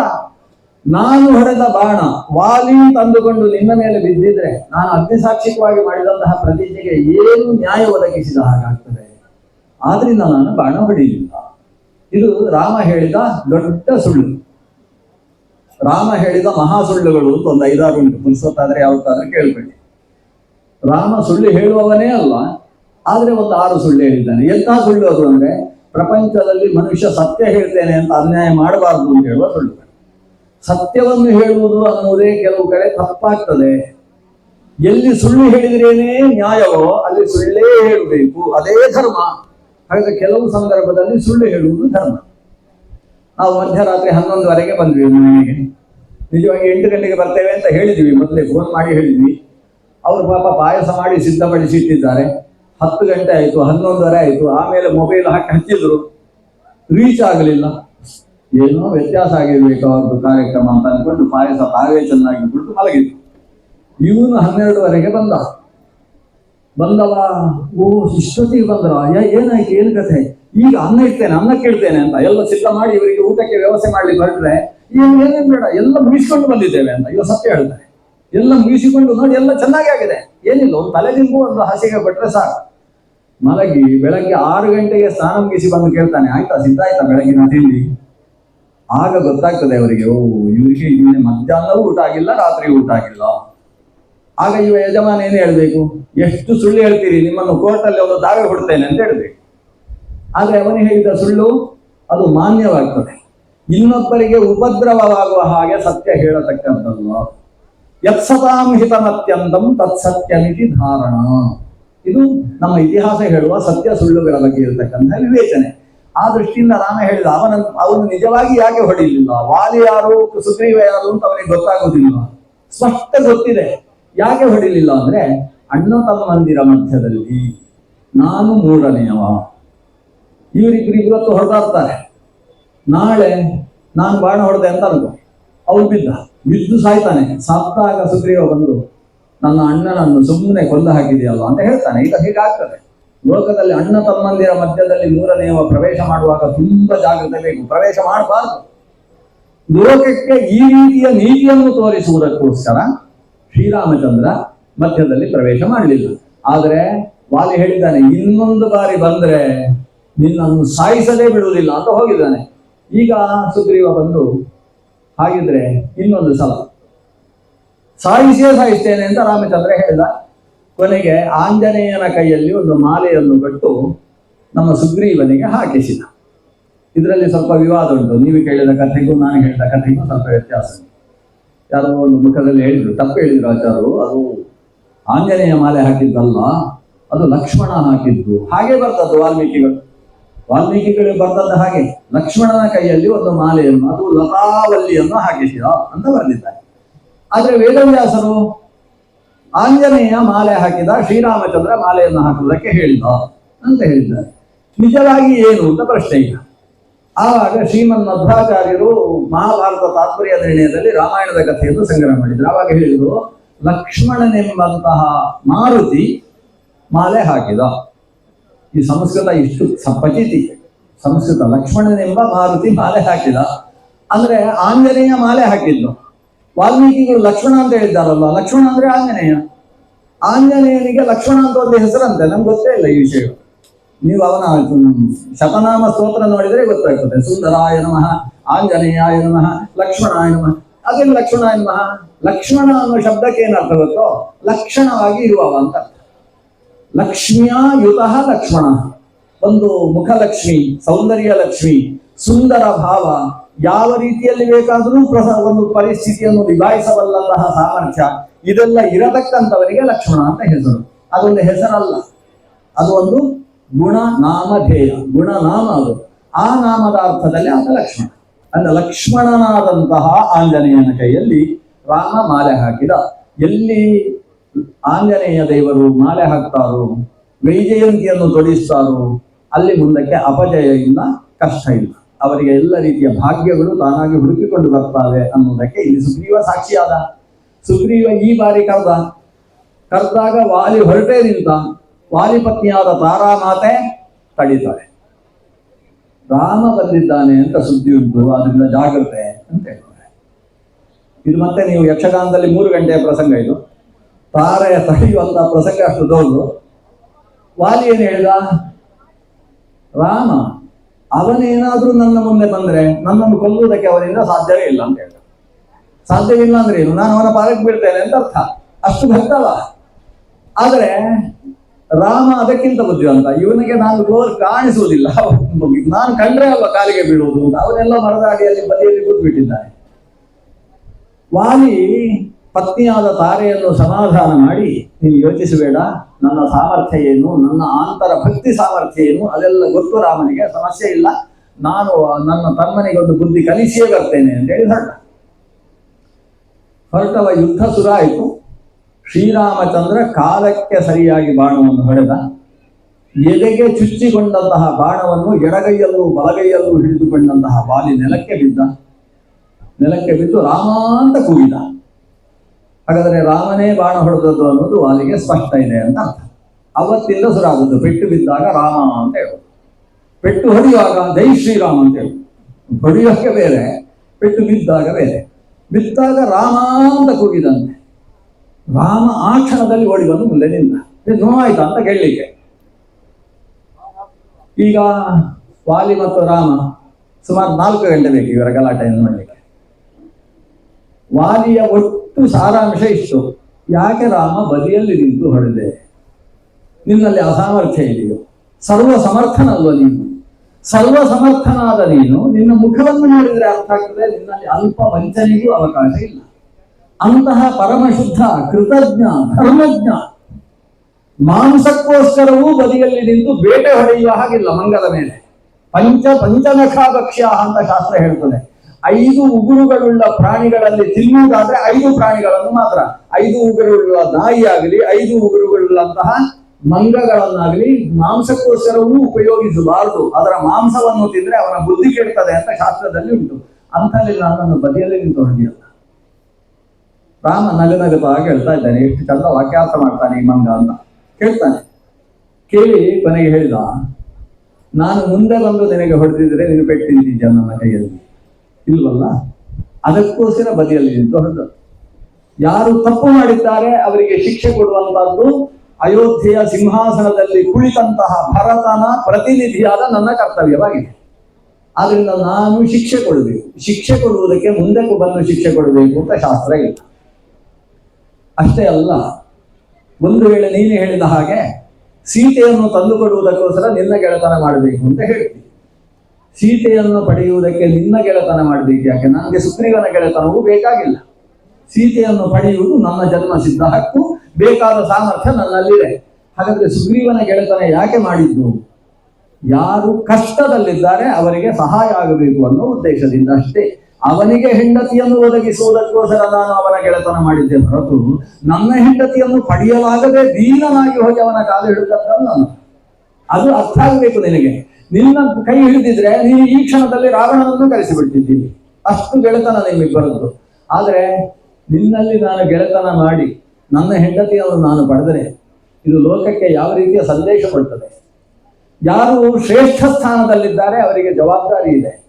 ಯದ್ಯದಾಚರತಿ ಶ್ರೇಷ್ಠ ತತ್ತದೇವೇತರೋ ಜನ ಸಯತ್ ಪ್ರಮಾಣಂ ಕುರುತೆ ಲೋಕಸ್ತದನು ಬರ್ತದೆ. ಆದ್ರಿಂದ ಎತ್ತರದಲ್ಲಿದ್ದವ ಒಂದು ಹೆಜ್ಜೆ ಮುಂದೆ ಇಡಬೇಕಾದ್ರೂ ಜಾಗೃತಿಯಾಗಿ ಹೆಜ್ಜೆ ಇಡಬೇಕು. ಅವ ನಡೆದ ಹಾಗೆ ಲೋಕದ ಜನರ ನಡೆ ಇರ್ತದೆ. ತಾನು ಒಂದು ತಪ್ಪು ಮಾಡಿದರೆ 1000 ಜನರನ್ನು ತಪ್ಪು ದಾರಿಯಲ್ಲಿ ತುಳಿಸಿದಂತಹ ದೋಷ ಅವನಿಗೆ ಬರ್ತದೆ. ಆದ್ರಿಂದಾಗಿ ದುಷ್ಟನಾದ ನೀನು ನಿನ್ನ ಮಗನ ಸ್ಥಾನ, ತಮ್ಮ ಅಂತ ಹೇಳಿದ್ರೆ, ತಮ್ಮನ ಪತ್ನಿ ಅಂತ ಹೇಳಿದ್ರೆ ಅವಳು ಮಗಳ ಸ್ಥಾನ ಅಥವಾ ಸೊಸೆಯ ಸ್ಥಾನದಲ್ಲಿ ಇರ್ತಕ್ಕಂಥವಳು. ಅಂತಹ ತಮ್ಮನ ಪತ್ನಿಯಾದ ರುಮೆಯನ್ನೇ ಸೆಳೆದುಕೊಂಡು ನಿನ್ನ ಮನೆಯಲ್ಲಿ ಇಟ್ಟುಕೊಂಡಿದ್ದೀಯ ಅಂದ್ರೆ ನಿನ್ನ ದುರಾಚಾರ, ನಿನ್ನ ದುಷ್ಟ ದೌರ್ಜನ್ಯಕ್ಕೆ ಒಂದು ಎಲ್ಲೇ ಇಲ್ಲವಾಗಿ ಹೋಗಿದೆ ಅಲ್ಲ. ಆದ್ದರಿಂದ ಅದಕ್ಕೆ ಶಿಕ್ಷೆ ಕೊಟ್ಟಿದ್ದೇನೆ. ಇಷ್ಟಾಗಿ ನಾನು ಇನ್ನು ಮುಂದೆ ಸರಿ ಇರ್ತೇನೆ. ನಾನು ತಮ್ಮನ ಜೊತೆಗೆ ಮೊದಲಿದ್ದ ಹಾಗೆ ನೆಮ್ಮದಿಯಿಂದ ಚೆನ್ನಾಗಿ ಬರುತ್ತೇನೆ, ಧಾರ್ಮಿಕನಾಗಿ ಬರುತ್ತೇನೆ ಅಂತ ನೀನು ಹೇಳುವುದಾದರೆ ಈ ಎಡಗೈಯಿಂದ ನನ್ನ ಬಾಣವನ್ನು ಸೆಳಿತೇನೆ, ಅಮೃತ ಸ್ಪರ್ಶಿಯಾದ ಬಲಗೈಯಿಂದ ನಿನ್ನ ಎದೆಯನ್ನು ಮುಡ್ತೇನೆ, ನೀನು ಕೂಡ ಚಿರಜೀವಿಯಾಗಿ ಬಾಳಬಲ್ಲಿ. ರಾಮ ಹೇಳಿದಾಗ ಈ ಇಂದ್ರಾವತಾರಿಯಾದಂತಹ ವಾಲಿಗೆ ತನ್ನ ತಪ್ಪು ಸಂಪೂರ್ಣ ಅರಿವಾಯಿತು. ತನ್ನ ಪ್ರಾರಬ್ಧದ ಬಲದಿಂದ ಎಂತಹ ದೌಷ್ಟ್ಯವನ್ನು ನಾನು ತೋರಿದ್ದೇನೆ ಅನ್ನೋದು ಗೊತ್ತಾಯಿತು. ಭಗವಂತನೇ ಶ್ರೀರಾಮಚಂದ್ರ ಅವನ ಪಾದತಲದಲ್ಲಿ ಸಾಯುವುದಕ್ಕೆ ಅವಕಾಶ ಸಿಕ್ಕಿದಾಗ ಇಂತಹ ಸುವರ್ಣಾವಕಾಶವನ್ನು ತಪ್ಪಿಸಿಕೊಡಬಾರದು ಅಂತ ಆತ ತೀರ್ಮಾನಿಸಿದ. ರಾಮನಂತ ಹೇಳ್ತಾನೆ, ರಾಮ, ನಾನು ನಿನ್ನನ್ನು ನೋಡ್ತಾ ರಾಮ ಎಂಬ 2 ಅಕ್ಷರವನ್ನು ಉಚ್ಚರಿಸ್ತಾ ನನ್ನ ಕೊನೆಯ ಶ್ವಾಸವನ್ನು ಹೊರಗೆ ಬಿಟ್ಟೆ ಅಂತಾದರೆ ಮತ್ತೆ ಅಕಸ್ಮಾತ್ ನನಗೆ ಈ ಲೋಕದಲ್ಲಿ ಜನ್ಮ ಅಂತಿದ್ರೆ ನಿನ್ನ ಪಾದತಲದಲ್ಲಿ ನಿನ್ನ ಗೆಳೆಯನಾಗಿ ಬದುಕುವುದಕ್ಕೆ ಬೇಕಾದ ಜನ್ಮ ಸಿಗುತ್ತೆ ಅಂತ ಹೇಳಿ ಸತ್ತ. ಅವನು ಮುಂದಕ್ಕೆ ಅರ್ಜುನನಾಗಿ ಶ್ರೀಕೃಷ್ಣನ ಜೊತೆಯಲ್ಲೇ ಬಾಳಿದ, ಶ್ರೀಮದ್ ಭಗವದ್ಗೀತೆಯನ್ನು ಉಪದೇಶ ಪಡೆದ. ಹಾಗಾದ್ರೆ ಇಂದ್ರಾವತಾರಿಯಾದ ವಾಲಿ ಮತ್ತೊಮ್ಮೆ ಅರ್ಜುನನಾಗಿ ಹುಟ್ಟಿ ಶ್ರೀಕೃಷ್ಣನ ಸಖ್ಯವನ್ನು ಪಡೆಯುವುದಕ್ಕೆ ಒಂದೇ ರಥದಲ್ಲಿ ಆ ಅರ್ಜುನನನ್ನು ತಾನು ಸಾರಥಿಯಾಗಿ ನಿಂತು ರಥ ನಡೆಸಿದ್ದಾನೆ ಅಂದ್ರೆ ಅದಕ್ಕೆ ಈ ಕೊನೆಯ ಕಾಲದಲ್ಲಿ ವಾಲಿ ಮಾಡಿರತಕ್ಕಂತಹ ಪರಮ ಭಕ್ತಿ ಕಾರಣವಾಗ್ತದೆ. ಅದಕ್ಕೋಸ್ಕರ ಇದನ್ನು ವಾಲಿಯ ವಧೆ ಅಂತ ಕರೆಯುವುದಕ್ಕಿಂತ ವಾಲಿ ಮೋಕ್ಷ ಅಂತ ಕರೆಯುವುದು ಅತ್ಯಂತ ಉಚಿತವಾದದ್ದು. ವಾಲಿ ತನ್ನ ದೌಷ್ಟ್ಯವನ್ನು ಅರ್ಥ ಮಾಡಿಕೊಂಡು ಶುದ್ಧವಾದ. ಅಲ್ಲಿಂದ ಶ್ರೀರಾಮಚಂದ್ರ ಸುಗ್ರೀವನ ಜೊತೆಗೆ ಇನ್ನು ಸುಗ್ರೀವನ ಕೆಲಸ, ರಾಮನ ಕೆಲಸ ಮುಗ್ದಿದೆ. ಸೀತೆಯನ್ನು ಹುಡುಕಿಸುವ ಜವಾಬ್ದಾರಿ ಸುಗ್ರೀವನಂತ. ಆದರೆ ಸುಗ್ರೀವ ಚೆನ್ನಾಗಿ ನಿದ್ದೆ ಮಾಡಿದೆ ಅಂತ. ಎಷ್ಟು ಕಾಲ ಅಂದರೆ 4 ಗಂಟೆ ಅಲ್ಲ, 4 ತಿಂಗಳು. ಯಾಕಂದ್ರೆ ಆಗ ಮಳೆಗಾಲ ಶುರುವಾಯಿತು, ಚಾತುರ್ಮಾಸ್ಯ ಕಾಲ. ಚಾತುರ್ಮಾಸ್ಯ ಕಾಲದಲ್ಲಿ ಎಲ್ಲೂ ಹುಡುಕಿಸುವುದೆಲ್ಲ ಸಾಧ್ಯ ಇಲ್ಲ. ನಿದ್ದೆ. ಶ್ರೀರಾಮನು ಸುಮ್ಮನಿದ್ದ. 4 ತಿಂಗಳು ಕಳೆಯಿತು. 4 ತಿಂಗಳು ಕಳೆದ ಆಕಾಶದಲ್ಲಿದ್ದ ಮೋಡಗಳೆಲ್ಲ ದೂರ ಹೋಗಿ ಅಭ್ರ ಸ್ವಭ್ರ ಶರಚಂದ್ರ ಆಕಾಶದಲ್ಲಿ ಕಾಣಿಸುವುದಕ್ಕೆ ಶುರುವಾಗಿದ್ದಾನೆ. ಲಕ್ಷ್ಮಣ ರಾಮನಿಂದ ಪ್ರೇರಿತನಾಗಿ ಹೋಗಿ ಸುಗ್ರೀವನಿಗೆ ಬುದ್ಧಿ ಹೇಳಿದ್ದಾನೆ. ಸ್ವತಃ ಆಂಜನೇಯನೂ ಸುಗ್ರೀವನಿಗೆ ಎಚ್ಚರಿಸಿದ. ಏನು, ಪತ್ನಿ ಸಿಕ್ಕಿದ್ದಾಳೆ ಅಂತ ಸುಮ್ಮನೆ ನಿದ್ದೆ ಮಾಡ್ತಾ ಕೂತಿದ್ಯಲ್ಲ, ಶ್ರೀರಾಮನ ಸೇವೆಯಲ್ಲಿ ತೊಡಗು ಅಂತ ಸುಗ್ರೀವ ಎಚ್ಚರ. ಯಾವ ಯಾವ ಲೋಕದಲ್ಲಿ ಕಪಿಸೇನೆ ಉಂಟು ಎಲ್ಲ ಕರೆಸಿದ. ಇವತ್ತು ಅಂತ ಕಪಿಸೇನೆ ಧರಿಸಿದ್ರೆ ಈ ಕೊಡಂಗಳ ಸಾಕಾಗೋದಿಲ್ಲ ನಿಲ್ಲಕ್ಕೆ, ಅಷ್ಟು ದೊಡ್ಡ ಕಪಿಸೇನೆ. ಕೋಟಿ ಕೋಟಿ ಅರ್ಬುದ ಸಂಖ್ಯೆಯ ಕಪಿಸೇನೆ ಅಂತ, ಅದು ಮಹೋಘ ಸಂಖ್ಯೆಯ ಕಪಿಸೇನೆ. ನೀವು ಲೆಕ್ಕಾಚಾರ ಹಾಕಿದ್ರೆ ಕಂಪ್ಯೂಟರ್ ಹಿಡಿಸುವುದಿಲ್ಲ, ಅಷ್ಟು ದೊಡ್ಡ ಲೆಕ್ಕ. ಅಷ್ಟು ಕಪಿಸೇನೆಗಳನ್ನು ಮೇರು ಪರ್ವತ ಮೊದಲಾದ ಪ್ರದೇಶದಲ್ಲಿದ್ದವುಗಳನ್ನೆಲ್ಲ ಕರೆಸಿದ, ಎಲ್ಲವುಗಳಿಗೂ ಸುಗ್ರೀವಾಜ್ಞೆ ಮಾಡಿದ. ತಿಂಗಳ ಕಾಲಾವಧಿಯಲ್ಲಿ ಸೀತೆಯನ್ನು ಹುಡುಕಿ ನನಗೆ ಮಾಹಿತಿ ಸಿಗಬೇಕು. ಯಾಕಂದ್ರೆ ರಾವಣ ಎಲ್ಲಿ ಸೀತೆ ಇಟ್ಟಿರ್ತಾನೆ ಅಂತ ಗೊತ್ತಿಲ್ಲ. ಪ್ರಪಂಚದ ಗಲ್ಲಿಗಳನ್ನು ಹುಡುಕಾಡಬೇಕು. ನೀರು ಹರಿಯದೆ ಹೋದ್ರೂ ತೊಂದರೆ ಇಲ್ಲ, ಕಟ್ಟ ಹಾಕಿದಲ್ಲಿ ಮುಳುಗಿಯೂ ಒಂದ್ಸಲ ನೋಡಿ ಬರಬೇಕು. ಒಟ್ಟು ಸೀತೆಯನ್ನು ನೋಡ್ಲಿಲ್ಲ ಅನ್ನುವ ಜಾಗ ಒಂದು ಕಡೆಯಲ್ಲೂ ಇರಬಾರದು. ಅಷ್ಟರಲ್ಲಿ ರಾಮ ನೋಡ್ತಾ ಇರುವುದು ಹನುಮಂತನ ಮುಖವನ್ನು, ಹತ್ತಿರಕ್ಕೆ ಗಲ್ಲ. ತನ್ನ ಉಂಗುರವನ್ನು ರಾಮ ಅನ್ನುವ ಸುವರ್ಣ, ಒಳ್ಳೆಯ ಅಕ್ಷರಗಳುಳ್ಳಂತ ಸುವರ್ಣಸ್ಯ ಸುವರ್ಣಸ್ಯ ಸುವರ್ಣಸ್ಯ ಅಂಗುಲೀಯಕಂ ಸುವರ್ಣಸ್ಯ ಅಂತ 4 ಸುವರ್ಣ ಶಬ್ದ ಹಾಕ್ತಾರೆ. ಸುವರ್ಣದ ಸುವರ್ಣದ ಸುವರ್ಣದ ಸುವರ್ಣದ ಉಂಗುರವನ್ನು ಕೊಟ್ಟ. ಸುವರ್ಣ ಅಂದ್ರೆ ಒಳ್ಳೆಯ ಅಕ್ಷರವುಳ್ಳಂತಹ ಉಂಗುರ ಅಂತ ಅರ್ಥ. ಸುವರ್ಣ ಅಂದ್ರೆ ನೋಡ್ಲಿಕ್ಕೆ ಬಂಗಾರದ ಬಣ್ಣವೇ ಉಂಟು. ಕೆಲವರು ಬಂಗಾರಕ್ಕೂ ಬೆಳ್ಳಿಯ ಬಣ್ಣ ಕೊಟ್ಟಿರ್ತಾರೆ, ಇನ್ನೊಬ್ರು ಕಲಿಬಾರದು ಅಂತ. ಇದಾಗೆಲ್ಲ ಬಂಗಾರದ ಬಣ್ಣದಲ್ಲೇ ಉಂಟಂತೆ. ಸುವರ್ಣ ಒಳ್ಳೆಯ ಬಣ್ಣ ಅಂತ. ಸುವರ್ಣ, ಸುವರ್ಣ ಅಂದ್ರೆ ಬಂಗಾರ ಅಂತ ಅರ್ಥ. ಬಂಗಾರ, ಒಳ್ಳೆಯ ಅಕ್ಷರ ಉಂಟು, ಒಳ್ಳೆಯ ಬಣ್ಣ ಉಂಟು, ಸ್ವತಃ ಬಂಗಾರದ್ದೇ ಆಗಿದೆ. ಅಲ್ಲದೆ ಸುವರ್ಣ, ಸುವರ್ಣ ಅಂದ್ರೆ ಸಂಸ್ಕೃತದಲ್ಲಿ 80 ಗುರುಗುಂಜಿಯಷ್ಟು ಭಾರವುಳ್ಳದ್ದು. ತೇ ಸುವರ್ಣಸ್ತು ಷೋಡಶ ಅಂತ ಅಮರಕೋಶ ಹೇಳ್ತದೆ. ಯಾವತ್ತು 80 ಗುರುಗುಂಜಿಯಷ್ಟು ಭಾರಕ್ಕೆ ಒಂದು ಸುವರ್ಣ ಅಂತ ಹೆಸರು. ಅಂತಹ ಸುವರ್ಣದ ಅಂಗುಲೀಯಕವನ್ನು ಅವನ ಕಪಿಮುಷ್ಟಿಯಲ್ಲಿ ಕೊಟ್ಟು, ಇದನ್ನು ಸೀತೆಗೆ ಕೊಟ್ಟು ಸಂದೇಶವನ್ನು ತಲುಪಿಸು ಅಂತ ಹೇಳಿ ಕಳಿಸಿದ. ಹಾಗೆ ಆಂಜನೇಯ ತನ್ನ ಜೊತೆಗೆ ಜಾಂಬವಂತ, ಅಂಗದ ಮೊದಲಾದವರ ಜೊತೆ ಸೇರಿಕೊಂಡು ತಾನು ದಕ್ಷಿಣ ದಿಕ್ಕಿನಲ್ಲಿ ಹುಡುಕುವುದಕ್ಕೆ ಶುರು ಮಾಡಿದ. ದಕ್ಷಿಣ ದಿಕ್ಕಿಗೆ ಅಂತ ಹೇಳಿದ್ರೆ ಕಿಷ್ಕಿಂದೆ ದಕ್ಷಿಣಕ್ಕೆ ಬರಲಿಲ್ಲ ಅಂದ್ರೆ ಮೊದಲು ಉತ್ತರಕ್ಕೆ ಹೋದ. ಆದ್ರೆ ಯಾವ ದಕ್ಷಿಣ? ಮೇರುವಿನ ದಕ್ಷಿಣ ಭಾಗ ಪೂರ್ತಿ ನೋಡುವ ಜವಾಬ್ದಾರಿ ಇವನನ್ನು. ಹಾಗಾಗಿ ಮೇರುವಿನ ತನಕ ಹೋಗಿ ಮೇರುವಿನಿಂದ ಮತ್ತೆ ಕೆಳಗೆ ಹುಡುಕಿಕೊಂಡು ದಕ್ಷಿಣದ ಸಮುದ್ರ ತೀರಕ್ಕೆ ಬಂದು ಸಮುದ್ರ ತೀರದಲ್ಲಿ ಎಲ್ಲರೂ ಕೂತು ಒಂದು ಚಿಂತನೆ ನಡೆಸಿ.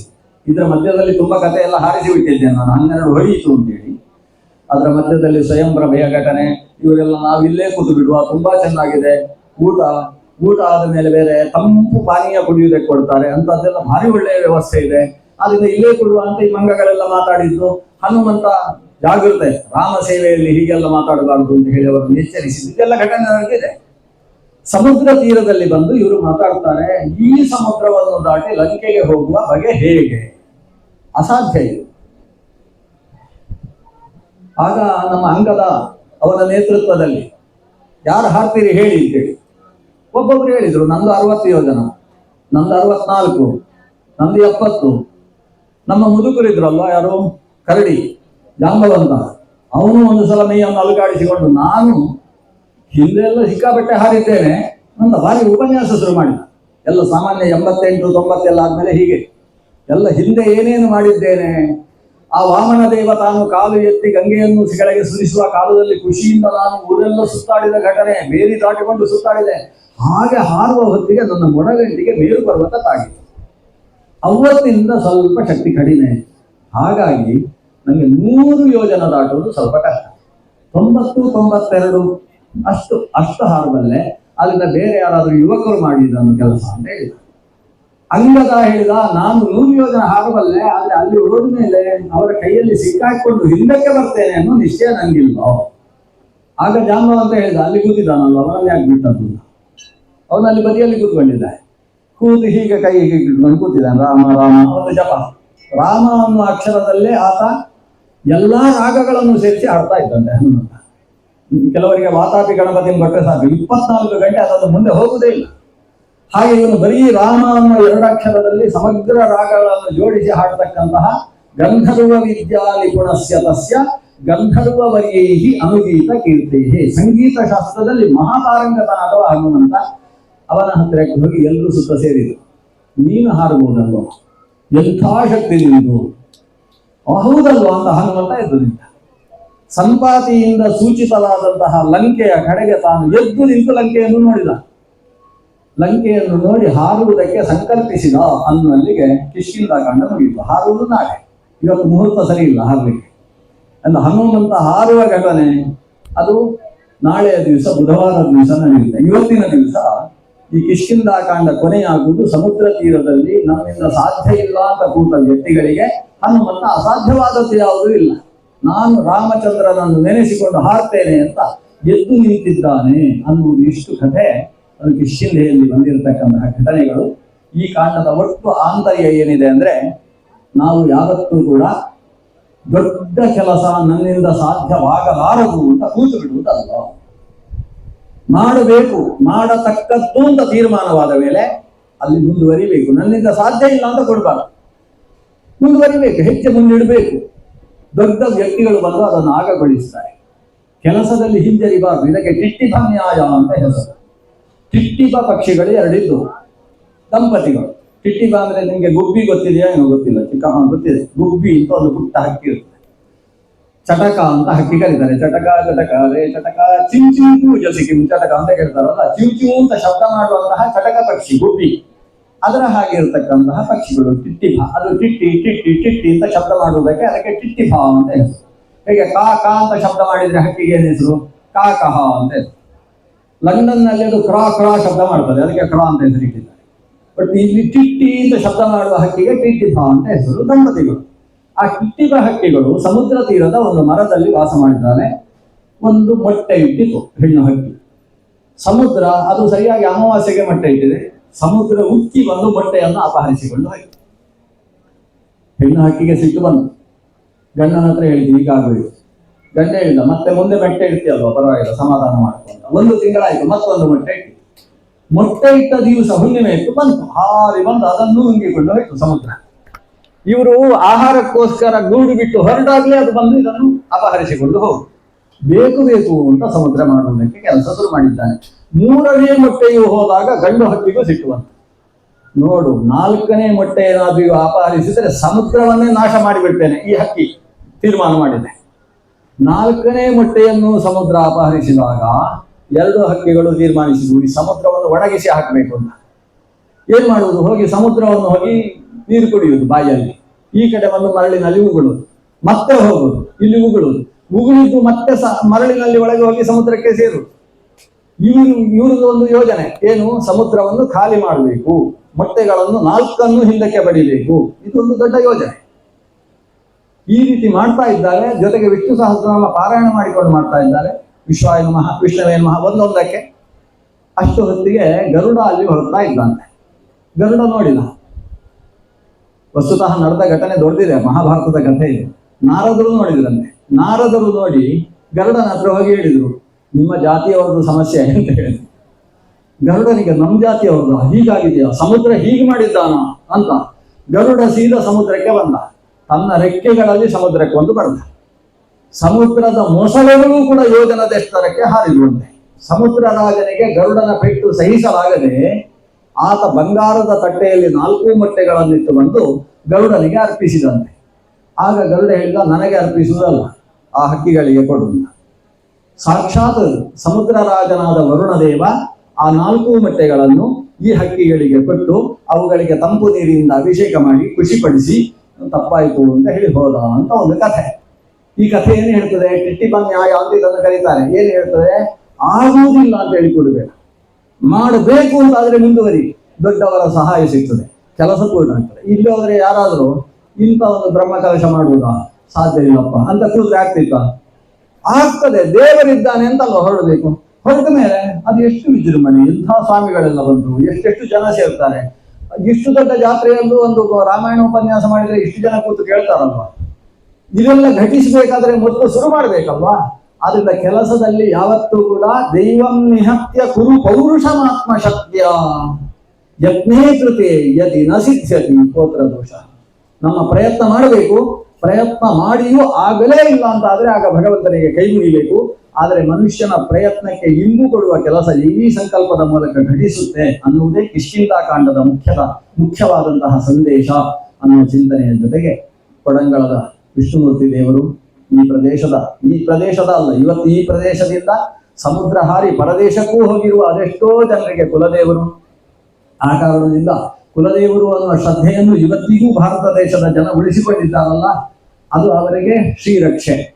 ಆ ರಕ್ಷೆಯ ಒಂದು ಭಾವವನ್ನು ಮೂಡಿಸಿದಂತಹ ಹಿರಿಯರಿಗೆಲ್ಲರಿಗೂ ನನ್ನ ನಮನವನ್ನು ಸಲ್ಲಿಸ್ತಾ ಮತ್ತಷ್ಟು ಈ ಕ್ಷೇತ್ರದ ಸಾನ್ನಿಧ್ಯದ ವೃದ್ಧಿಯಿಂದ, ಯಾಕಂದ್ರೆ ಜ್ಞಾನ ಕಾರ್ಯ ಅನ್ನೋದು ಕ್ಷೇತ್ರ ಸಾನ್ನಿಧ್ಯದ ವೃದ್ಧಿಗೆ ಒಂದು ಹೇತು. ಅನ್ನದಾನ, ಜ್ಞಾನ ಕಾರ್ಯ, ಉತ್ಸವ ಇವೆಲ್ಲವೂ ಭಗವಂತನ ಸನ್ನಿಧಾನಕ್ಕೆ ಮುಖ್ಯವಾದ ಹೇತುಗಳು. ಅಂತಹ ಜ್ಞಾನ ಕಾರ್ಯದಲ್ಲಿ ಭಾಗವಹಿಸಿದ ತಮಗೆಲ್ಲರಿಗೂ ಇನ್ನಷ್ಟು ಉತ್ಕೃಷ್ಟವಾದಂತಹ ನೆಮ್ಮದಿಯನ್ನು ಭಗವಂತ ಕರುಣಿಸಲಿ, ಸರ್ವ ರೀತಿಯ ಶ್ರೇಯಸ್ಸು ಲೋಕಕ್ಕೆ ಲಭಿಸಲಿ, ಸರ್ವೇ ಜನಾಃ ಸುಖಿನೋ ಭವಂತು ಅನ್ನುವ ಪ್ರಾರ್ಥನೆಯ ಜೊತೆಗೆ ಈ ಅವಕಾಶವನ್ನು ಕಲ್ಪಿಸಿದಂತಹ ಎಲ್ಲ ಪದಾಧಿಕಾರಿಗಳಿಗೆ, ನನ್ನ ಹಿರಿಯರು, ನನ್ನ ಆತ್ಮೀಯರು ಆದ ನಿತ್ಯ ಪ್ರಸನ್ನಾಚಾರ್ಯರಿಗೆ ಭಕ್ತಿಯ ಪ್ರಣಾಮಗಳನ್ನು ಸಲ್ಲಿಸ್ತಾ ನನ್ನ 4 ಮಾತುಗಳನ್ನು ಭಗವಂತನಲ್ಲಿ ವಿಷ್ಣುಮೂರ್ತಿ ಸ್ವಾಮಿಯಲ್ಲಿ ಸಮರ್ಪಣೆ ಮಾಡ್ತೇನೆ. ನಾವೆಲ್ಲ ಶ್ರವಣ ಮಾಡಿದ ಪುಣ್ಯವನ್ನು ಭಗವಂತನಲ್ಲಿ ಸಮರ್ಪಣೆ ಮಾಡುವ. ನಾವು 1 ಕೊಟ್ಟರೆ ಅವ 10 ಕೊಡ್ತಾನೆ. ಶ್ರೀಕೃಷ್ಣಾರ್ಪಣಮಸ್ತು. ಇನ್ನು ಹೇಳಬಹುದಿತ್ತು ಅಂತ ಅನಿಸ್ತು. 12:05 ಆಯ್ತು. ಅಂದ್ರೆ ಊಟ ದಿವಸವೂ ಇದ್ದದ್ದು, ದೇವರ ಪ್ರಸಾದ ಅಂತ ಇಲ್ಲಿ ಕಾಯ್ತಾ ಇದ್ದಾರೆ. ಹೀಗೆ ತಮ್ಮ ರಾಮಾಯಣ ಪ್ರವಚನ ಬಿಟ್ಟು ಹೇಳಿಟ್ಟು ಯಾರಿಗೂ ಮನಸ್ಸಿಲ್ಲ. ಒಳ್ಳೆಯ ರೀತಿಯ ಪ್ರವಚನ ದೇವರ ಸನ್ನಿಧಾನದಲ್ಲಿ ಈ ರಾಮನವಮಿಯ ಒಂದು ಸಂದರ್ಭ.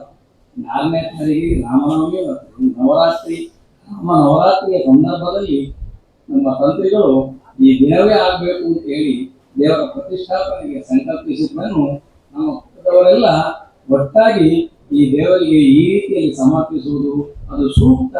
ಅಂದ್ರೆ ಬರೀ ನಾವು ದೇವರಿಗೆ ಬಂದು ನಮ್ಮ ಕಾಣಿಕೆ ಹಾಕುದು, ಪ್ರದಕ್ಷಿಣೆ ಮಾಡುದು, ಕೊಡಂಗಾಲದ ಸಮಾರಾಧನೆ ಬಣ್ಣ, ಮಲ್ಲ ಸೇವೆ ಬಣ್ಣ, ಅಶರಾಮನ, ನಮ್ಮ ಕೋಪಣ, ಈ ರೀತಿಯ ಜ್ಞಾನ ಕಾರ್ಯ ಮಹಾಭಾರತ ರಾಮಾಯಣದಂತಹ ಒಂದು ಪ್ರವಚನವನ್ನು ಕ್ಲಿಯಾರ ಕೇಳಿ ನಮ್ಮ ಮಕ್ಕಳಿಗೆ ಆ ಸಂಸ್ಕೃತಿಯನ್ನು ಉಳಿಸಿಕೊಟ್ಟ ಹಾಗೆ ಆಗ್ತದೆ. ನಮಗೂ ತುಂಬಾ ನಾವು ತಿಳಿದುಕೊಂಡ ಹಾಗೆ ಆಗ್ತದೆ. ಆದ್ರಿಂದ ಇಂತಹ ಒಂದು ಸಂದರ್ಭದಲ್ಲಿ ಉತ್ತಮ ಕಾರ್ಯವನ್ನು ಆಚಾರ್ಯರು ನಡೆಸಿಕೊಟ್ಟಿದ್ದಾರೆ. ಅವರಿಗೆ ಅವಕಾಶ ಇಲ್ಲಿ ಬರೀ ದೇವರ ಸಂವಿಧಾನ ಅಂತ ಬಂದಿದ್ದಾರೆ.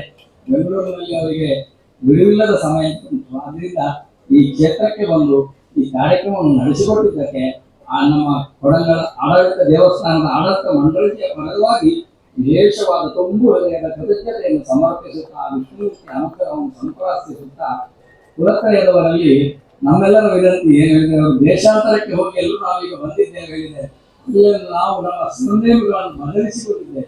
ಎಲ್ಲರೂ ಕೂಡ ಸರಳಾಯ, ಮಂಗಿತಾಯ, ಕಳಂಬಳಿತಾಯ ಅನ್ನುವ ನಮ್ಮ ಏನು ಕುಲತ್ರಯದ ನಾಮಗಳುಂಟು ಅದನ್ನು ಎಲ್ಲರೂ ತಮ್ಮ ಹೆಸರಿನ ಮುಂದೆ ಇನ್ನು ಅಭಿದಾಬಿಟ್ಟು ಕೊಟ್ಟು ನಮೂದಿಸಿಕೊಳ್ಳಬೇಕು ಅಂತ ಎಲ್ಲರ ಈ ಸಂದರ್ಭದಲ್ಲಿ ನಾವು ತಿಳಿಸಬೇಕಾಗಿದೆ. ಇಲ್ಲದ್ರೆ ಎಲ್ಲರೂ ಕೂಡ ನಮ್ಮ ಕುಲದೇವರು ಎಲ್ಲಿ ಅಂತ ಹುಡುಕಿಕೊಂಡು ಬರುವಂತಹ ಸಂದರ್ಭ ಬರ್ತದೆ.